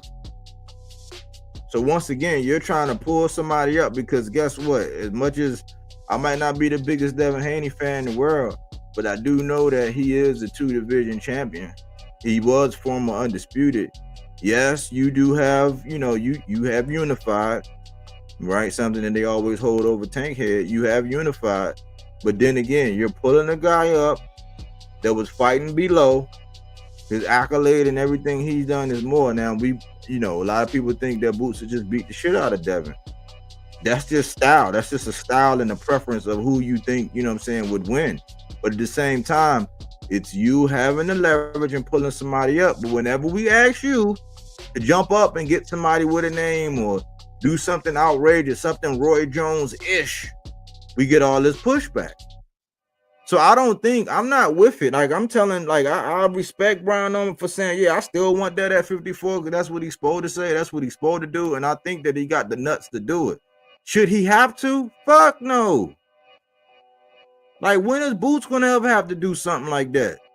Like, that's just gonna be Norman moving up premature. Norman should be able to clear out welterweight. But that's not him. When he collect them all, then he go up. Now, if it's a big ass bag, that's not him. He don't just move up and do shit like that. He don't. When have we ever heard of Boots coming up, or when have we ever heard of Boots doing some shit like where he's on the backside or something? Like, for real, we always get pushed back. And hometown. That's why when AC asked that question, like, why everything got to be in your backyard? Yeah. Like, why it always got to be like, you got a market and you getting bread, but let's just say that, because they try to say that he's so different than Tank. Like, no, it's not. Tank sold out everywhere he go. He fill out and he goes. He's well rounded. San Antonio, fucking Vegas, Fucking the Word. Barclays is like his second home. Like he set Yeah, records. yeah. He came back home. He went to the Capitol Arena. Like he go Right. Atlanta. You know what I'm saying? Like everywhere. Like he's not just a backyard guy, and he don't have like he never have. They be saying they the same when Tank is always smaller, shorter reach, all of that shit. When Boots is always taller, long, and all that. And in his backyard, they kind of like polar opposites. But because of the flash and Tank, I wouldn't even say Tank is flashy. He just, you know what I'm saying? But they put them in the same thing, and it's like no, because Tank don't be having all the advantages when he fight. Even if somebody moving up, they still be bigger than him, longer than him. Like rehydrate and be bigger. Like Leo Santa, he dropped down at 130, and Leo Santa Cruz was still bigger and longer than him. Like it's just, but Boots, it's always got to be somebody in your backyard. Like everything got to be. And then people are getting raked over the coals for the money. It's like, nah, man, you want somebody to come in there for chump change. You got to be in your backyard. You got to be bigger, taller, stronger, faster, your catch weight. Like, stop it. Stop it, man. Like, at least Devin is finally get to where he's supposed to be, fighting somebody like that's his size, that where he's coming up for a change and challenging like a puncher. Like, you won't even do that with somebody like Bakram. He said, but we supposed to think you Roy Jones. We supposed to think you won Bud. Bud jumped up and got Canelo. Say what you want, but you sparred the man. But like, damn, jump up and get Adames. Go beat up Bakram. Like, get Eddie to rustle up some cheese so you can go fuck somebody up that we care about. Yeah, I think I see. My problem is when guys are generating what I'm gonna call the Tank, Canelo, and Floyd effect. To whereas you'll complain, people will complain about Tank's level of competition, but how do you explain the fact that nobody sells out like he does? You feel what I'm saying? How do you explain that? How do you explain that fact? So something's got to be there. You feel what I'm saying? People will complain about certain things what Canelo did, but how do you explain the fact that Canelo sells out, places that he goes? Tank also breaks records. He broke his former record at the Barclay the last time he was here. So he set a record the last time and then came back in and broke that. So it's like and he's not from here. So I gotta respect what this dude does. So for what I'm saying is this. Boots, you have a name right now, but people are still looking at you like you're a great talent, but you haven't really done anything significant. Okay, you got that Ring Magazine belt, but you can tell that was a Christmas gift. That entire fight, and to put the Ring Magazine on the line for that particular fight, and then look at the fight prior, that was a Ring Magazine fight, bro. That shit doesn't even add up, and that's using simple addition. So you got that Christmas gift. That was something to build up your cachet. That is definitely, I wouldn't call an accolade. I would call an asterisk. So when it comes down to shit like that, bro, everybody's expecting you to do more. We know, those of us who you're fans, we know that they're building you up. We know that, they're trying to take you in the direction of being a product, something with a serial code, something with a barcode or a key code and shit that I could put my joint up and I could buy the Jerome boots in this doll. You feel what I'm saying? In a Philadelphia Eagles jersey or whatever the case may be. But please don't turn into the product. Be the fighter. And that's pretty much where I'm at with him, and just saying, listen, you're not Tank. You're not Canelo. You're not Floyd Mayweather. You only can sell in one place. You feel what I'm saying? You only can sell in one place, because once you left that place to go just a couple of miles up the whatever to Atlantic City. You feel what I'm saying? It was still a smaller venue, and you couldn't even pack that. So at the end of the day, bro, we know who you are. We know your real market value. Just we're asking for real transparency, a real genuine fighter. You know what I'm saying? Just be genuine. When you didn't have a belt, I can honestly say you were far more genuine than what you are right now. And the way they was moving you when you didn't have a belt, nobody had issue with to a certain degree. You know, it was people were giving you, you know, grading you on the curve that, yeah, they moving that dude how, you know, the classic fighters used to move. You know, that's Philadelphia boxing. They don't rush they people like that. Then you think about it and you're like, the fuck does that make sense? Because Danny Garcia's from there. You feel what I'm saying? Blair was from there. Why? What makes this guy different? Oh, that's the Ennis family. That's this. That's they legacy boxing in Philadelphia. Okay, so then, if you're legacy boxing, this is the third edition of your third or maybe fourth edition of your legacy boxing. You know, why are we still dealing in remedial books? Jack and Jill went up the hill. Why can't we get a complex novel like Moby Dick, or you feel what I'm saying? Death on the Nile Express or some shit like that. Have the reader intrigued. Make me want to pick the book up early in the morning. But that's not what you're doing. You know, lately. Well, go ahead, finish. No, I was just gonna say lately you're more like you know, me crushing weed on the CD cover for you. You know what I'm saying? But that's where I ended off. But I still respect the dude, but I just want you to come. I just want you to just be there for me, because I want to see that Jerron Boots Ennis that I know that you can be, and the talent that I know you can be. But look, this is how I see it, right? Obviously, we in a climate right now where, with like boxing is starving for the next star. Like, you know, Bud just did what he did. He is astronomical. He's gonna be like one of the most accomplished ever. But he's a little longer than two. He on his way out the door. He can jump down and do some killer whale shit, you know what I'm saying? He might be able to do that, but you know, Tank, people don't know whether or not his head is in it. If he's motivated, like, people don't really want to fight. They still, like, you know what I'm saying, they saying everything. They saying they want to fight him or whatever, but they're not taking advantage of the opportunity. Nobody, there's like, it's young guys like Jesse Bam Rodriguez, Brian Norman, Abdullah Mason.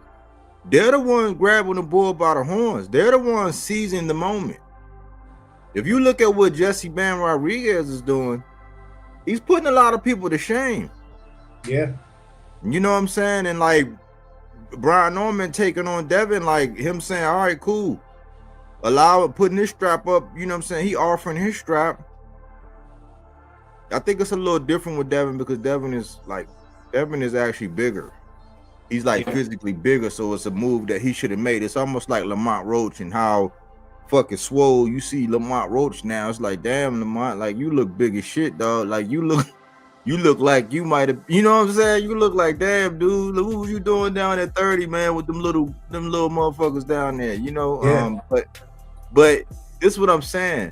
Boxing is starving for a star right now. Boots, you got all of man, listen, I don't doubt that you got some of the characteristics. I give you credit for having one of the best offensive arsenals. Boxing is starving for a star right now. It's like right there. You just gotta take it. Like, I don't get it. Like don't do the same thing, because listen, it's one thing where you didn't have the opportunity, right? Because a lot of people will make these little things and say they didn't have the opportunity, where they actually had opportunities. It's just they didn't want to make the risk. And then when they finally made the risk, right, then they wanted to do something else and they wanted to enjoy. Do not be one of them guys. Do not do like how it was with Bud, to where he finally get the recognition that he needed like in July of 2023. That's when it finally came home. Accolades, divisions, undisputed, all of that stuff he had. He didn't get the recognition and the cachet he deserved until he beat Errol Spence. Yeah. That was 2 years ago. Right? Don't be that guy, Boots. You got everything right now. Don't be. And I hear this one female fan. She be calling herself being an advocate. I'm like, see, your dumbass OnlyFans be out here making like dumbass points. Talking about, well, look at Bud. He just got his whatever. So what's the rush? It's like that's atypical. That's not typical. That's atypical what Bud did. And you don't want to wait that long. Yeah, but the crazy thing is that you don't want to wait that long for the accolades in that case, right? But if you want to compare the man to Terrence Crawford, then at the end of the day, at where you at right now, at 54, we should really, really expect you to become undisputed. And that's the part where we're saying we're not rushing him to be as great or whatever. But you know, he got a belt and he got a Ring Magazine belt at 35. Then he goes to 40, he gets undisputed and a Ring Magazine belt. Goes to 47, gets undisputed and gets a Ring Magazine belt. 54, he gets a belt. 68.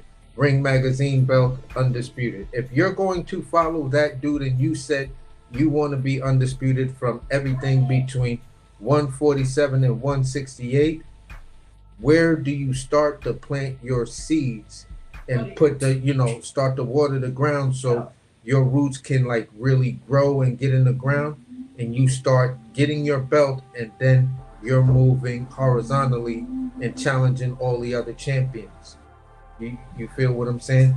You're making offers to these guys that it's like, look, this is going to be the most money you see. If you try to build a fight with anybody else, you ain't going to get paid like this. If you think you can beat me or you really think you him, fucking fight me. Put your belt up. I'm putting mine up. And that'll go to the Xanders. That'll go to the, to Fundora. That'll go to Bakaram. It don't fucking matter. You said you want to be undisputed from everything between 47 and 168. So where are you actually going to make your undisputed run? Because you started it at 47. Then for some reason you got up out of Dodge. Now you're at 54. The first moves you're making is not letting us know you're really on the path to undisputed. You're attaching your name to another fighter that does not put you on the path of undisputed. So for fans of yours, we're asking a question. If you want to be Bud-like and you want to try to follow the Terrence Crawford blueprint, then you have to start getting your accolade game up. Gotta go get them belts, bro. Look, this is the term. It's a term called risk averse. And this is where it's at. Like, this is how people are gonna look back and they're gonna say, because at 28 years old, I mean, that's not that young in boxing. Like, and it's guys that's already in it's guys that's already in their third and fourth divisions. You know what I'm saying? But look, this is what risk averse says. Risk averse, disinclined or reluctant to take risks. Being risk averse means preferring low risk options and avoiding uncertainty, often at the cost of potentially higher rewards. It's about prioritizing security and stability over high growth, high volatility opportunities. Boxing is volatile. You know what I'm saying? You can't be risk averse in boxing. Like you don't gain as much as you can without taking risks in boxing. This is boxing. This approach applies to decisions like investing, where a risk-averse person might choose safer assets, safer fights that you know you're going to win, fights that you know you got all the advantages, fights where you know this guy don't even deserve to be in the fucking ring with you. Might choose safer assets like government bonds over individual stocks, understanding this typically leads to lower but more stable returns. So it's gonna be lower, but I'm telling you, if you want to break the bank, like it's an opportunity. If you're seeing and hearing about the numbers that somebody like Tank is getting, because you know he made a living knocking people out, and with his size and his structure, he had to take risks to be able to do it, because he had disadvantages. Not saying he might have had a higher IQ, or he might have been more athletic, or we know typically he was more powerful, but even he might not have even been more powerful. He might have just been more accurate. You know what I'm saying? Because he does have the highest he has like perhaps the highest connection rate out of all them guys. He throws the least amount of punches, but he's the most accurate. A lot of time power has to deal with speed and timing. You know what I'm saying? And he got stellar technique.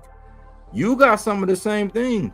You got punches that people would get in there and try to do and get slapped to sleep trying to pull that shit off, but you're risk adverse, in my opinion.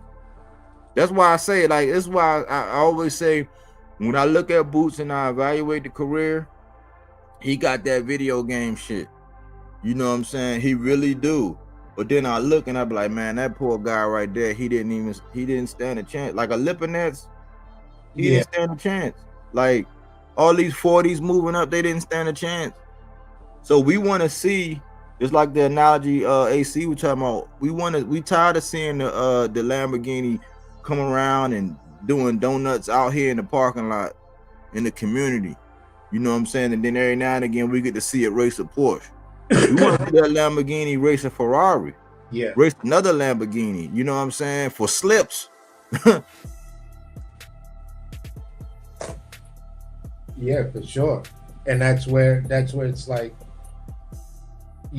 nobody's gonna say you don't have talent. Nobody's gonna say you don't have the athleticism to carry your career on.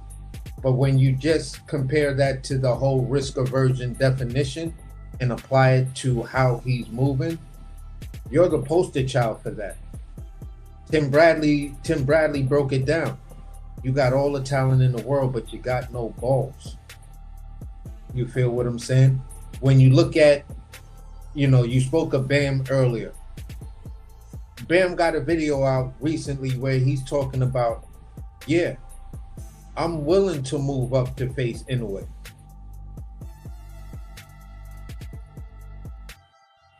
Mm-hmm. So it's like, Boots, it's been your turn. When are you going to make a power move like that? When you going to come out your face and say something like that, to the point where we look at Bam and look at how Bam moving, we could say, yeah, that he's serious. I know he's serious about that. Yeah. Mm-hmm. We got the receipt to say this is how he been moving. He, his name been in this conversation for a minute. If Inoue wouldn't have moved up, would a Bam still, be chasing him? And you kind of see a slow, like a snail movement, but a slow, calculated movement, to try to get within the same space or the same building as Inoue, and then you're gonna make your move. You feel what I'm saying? And I could tell this is the way they was kind of moving Bam and building Bam's name and stuff like that. They were kind of like doing it how, almost like a mirror to how Inoue came up. Go after some of the great old names, challenge some of the really, really good dudes, build your cachet like that, then take out some young guys. They may not have the biggest names, but the boxing fans who know that these guys are tough as nails. And you go out there and you style on them the way you styled on those crafty veterans that have a record of taking shit away from these younger fighters because these younger fighters are just not what people think they are. So boom, okay, now we're gonna put you in with a young dude. Now we look at your last performance, recency bias. We looking at, you know, this card of champions. We gonna look at your jump off, bro. If he go in there do some spectacular shit with this kid, better believe people gonna be starting to talk about, yeah, Ben, we want to see Ben move up for that Inoue fight. So I just look at certain things like that and say to myself, yeah, that's how it's supposed to be done. Abdullah Mason going up to fight a tough ass Sam Noakes. You feel what I'm saying? This is a fight for me that Abdullah's my guy, but I'm gonna say it like this: if you got dangerous holes in your game, and there's some things you're lacking with the guy that can apply pressure and does have and can box and does at times, you know, throw some shit in volume, then he's gonna test your resolve, Abdullah. This is the guy that's really gonna test your resolve, and I'm happy that you understand, you know, the task in front of you. You feel what I'm saying? I'm happy that you gave Sam Noakes his flowers and stuff like that. You feel what I'm saying? So your fight is going to be a spectacular fight to watch. You feel me?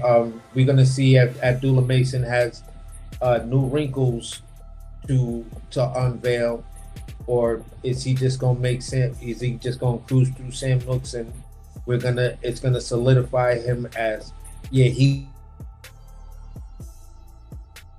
cut out. You cut out, bro.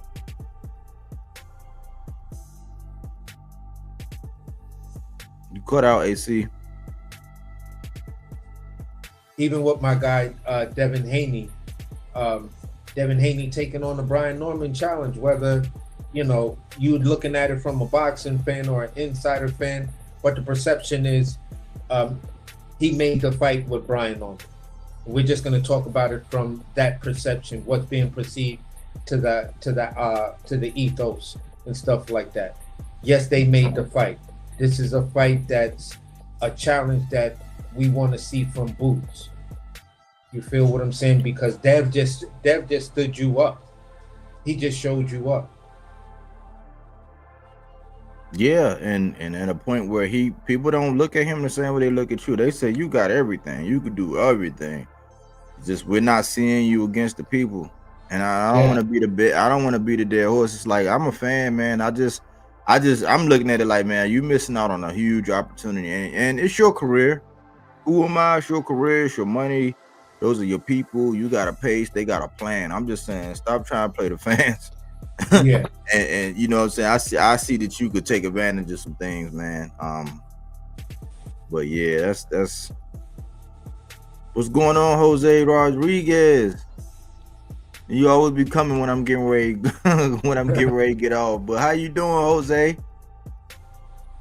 Good to see you, man. Salute, brother. We just laid down some factual information, man, in the timeline, and we pretty much wrapped it up. Oh, was it good? I was thinking about watching it, but I said, let me go live, talk some boxing. I got everything done. I got two things I got done, man. I got one for Gary Antoine. I got something for Gary Antoine, and I got something for Lubin, and another video for Lubin and Virgil Ortiz. So I'm trying to get ahead of the curve and have everything ready so that I don't gotta do much but load the stuff up. Yeah, for sure. But yeah, I think we did justice by that. By this one. Definitely nutritional value in there. Like, if you at this point, man, if you know about this channel, even if you a hater and you know about this channel, if you seen this episode, man, and you still running around talking about all that stuff that you talking, man, Shame on you, man. It's not like the truth ain't out there. Cause I don't know how much. I don't know how much. Can you get it? I can't get it more. I can't be more surgical than that, huh, AC? Nah, Nah, the timeline was put there. We covered it from many different angles. Like, if we covered it 360, we looked at the slope, the curvature, the negative side of it, the positive side. You feel what I'm saying? We took that shit through all the math, from simple math all the way to calculus. So you know what I'm saying?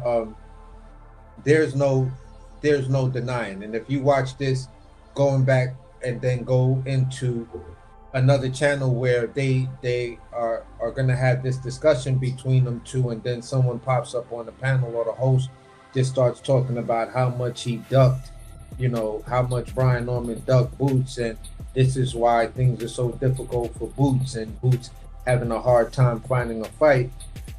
You can go back and look at this while they talking all of that rhetoric, look at the timeline, timestamp it, and then, and keep it on pause in another tab, go on their panel and just break down that timeline. And if they don't let you finish, you feel what I'm saying, just by reading what's there, if they don't let you finish, you know that they know what's real, and they gaslighting everybody else, and they gonna try to shut you up, by then trying to talk over you and be like, where are you getting this information? I'm getting it because these are the receipts that are actually out there. There's videos of this. There's articles. There's Eddie saying things. There's this person saying things. There's Rachel Donaire saying things. There's Rachel Donaire getting cut off because she's saying these things. There's Rachel Donaire saying that she spoke to the president of this. There's just information after information after information. So what do you want me to do? What do you want me to do? Ignore my lying eyes to me? So yeah, and that's where it is. So this video is an actual receipt. You feel what I'm saying? It's a good cook wrapped up in a receipt. Yep. Well, I guess we'll chit chat, man. Might do another one tomorrow. I'm not sure. Already got some things laid out, but I'm sure if something come across your mind, you're gonna let me know, man. Yeah, for sure, definitely. Right. And while you was loading the video up, I did read that article and shit like that, and it's pretty interesting there. You feel what I'm saying? So yeah, we gotta. Yeah, they definitely exposed some shit, but we'll chat about it. Okay. All right, bro. Enjoy the rest of your evening. You too, man. All right.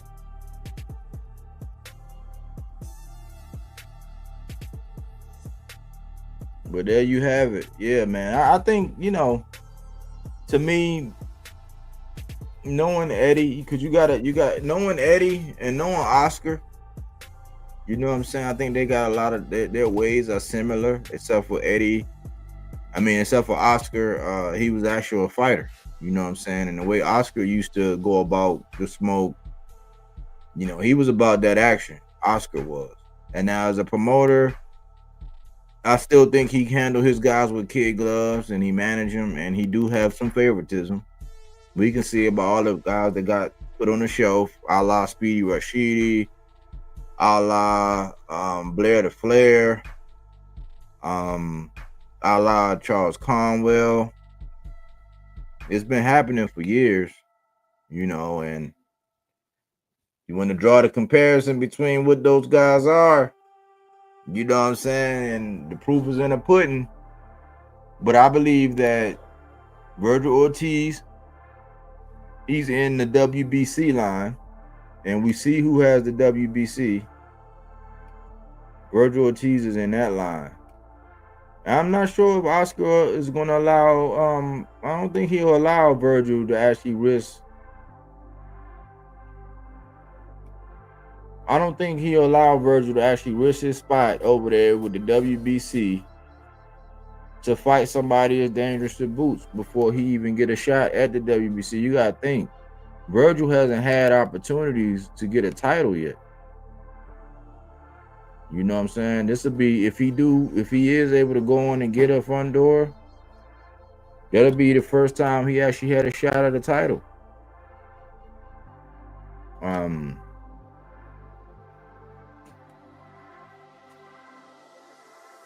Eddie like always lying. He is saying the fight. Yeah, they saying they signed their part, but the other party didn't sign. Well, you don't have nothing. Because even when fights are signed, man, even when fights are signed, we don't get them. You know, that's the funny part. But I don't think Virgil gonna get out of that front door line, man, to risk the biscuit on Boots. Because he's fighting for the WBC. He's not in there with it. Even if he was with the WBA, he wouldn't. If Virgil was the WBA interim, he wouldn't risk something and not get the champion. You know what I'm saying? Like, you just can't be so gullible, man. As fans, man, we can't believe these guys, man. Like, you gotta trust these guys as far as you can throw them, and you pretty much can't throw a person like Eddie. You wouldn't be able to throw his ass but so far. You know what I'm saying? You wouldn't be able to throw his ass but so far. That's about as far as you can trust him. And it's a business.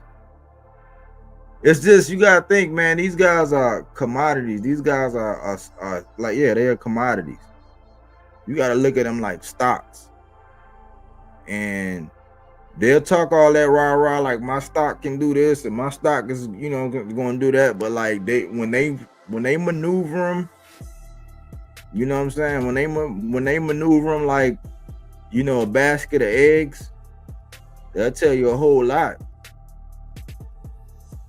You know what I'm saying? They're not tossing them out there like rocks. They maneuver them like a basket of eggs, man. Handling them with kid gloves and stuff. Being risk averse with these guys. You know what I'm saying? And a lot of people that look at boxing, man, they be a lot critical about a lot of other guys. You know what I'm saying? Everybody but their guys and the guys that they like. You know what I'm saying? It's kind of weird. But this was a good cook, man. I wanted to highlight it because, listening to Greg, it kind of made me like, man, y'all got to stop talking like that, man. Y'all got to stop playing the fans, man. We're not that dumb. We can read through what you be saying. We hear what you be saying. We're watching. You know what I'm saying? And y'all trying to do that Bob Arum thing that he said fans are dumb as rocks. You could just toss them wherever they want. No, you can't. Not all of us. You know what I'm saying? Some of us got time.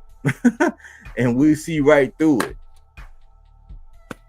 But the way Eddie be talking about his fighters, you think he really got the dream team. He got some talent, but you know what I'm saying? Devin Black Jesus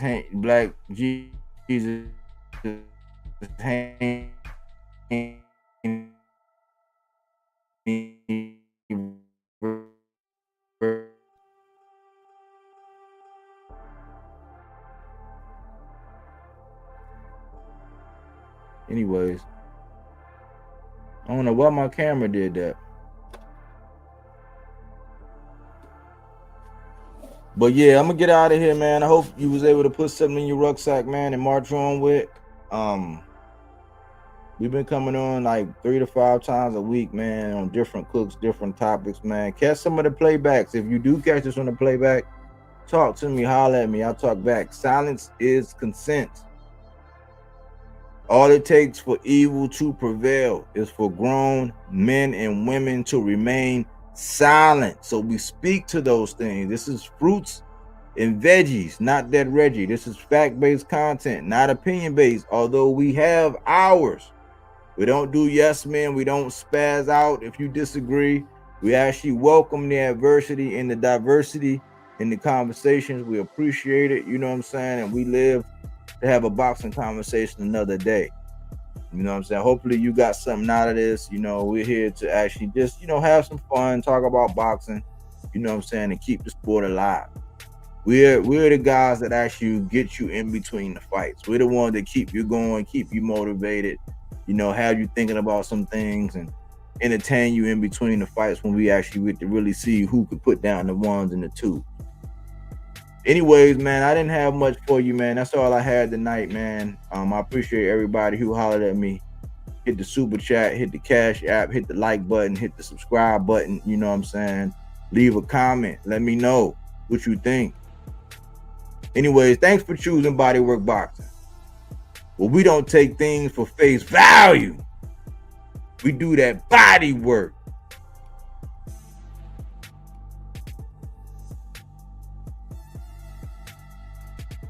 He didn't want to box. He wanted to actually prove that he could punch with you. He was like, what the fuck is this nigga, right? Oh, okay, you want to go to sleep. You tired. Welcome to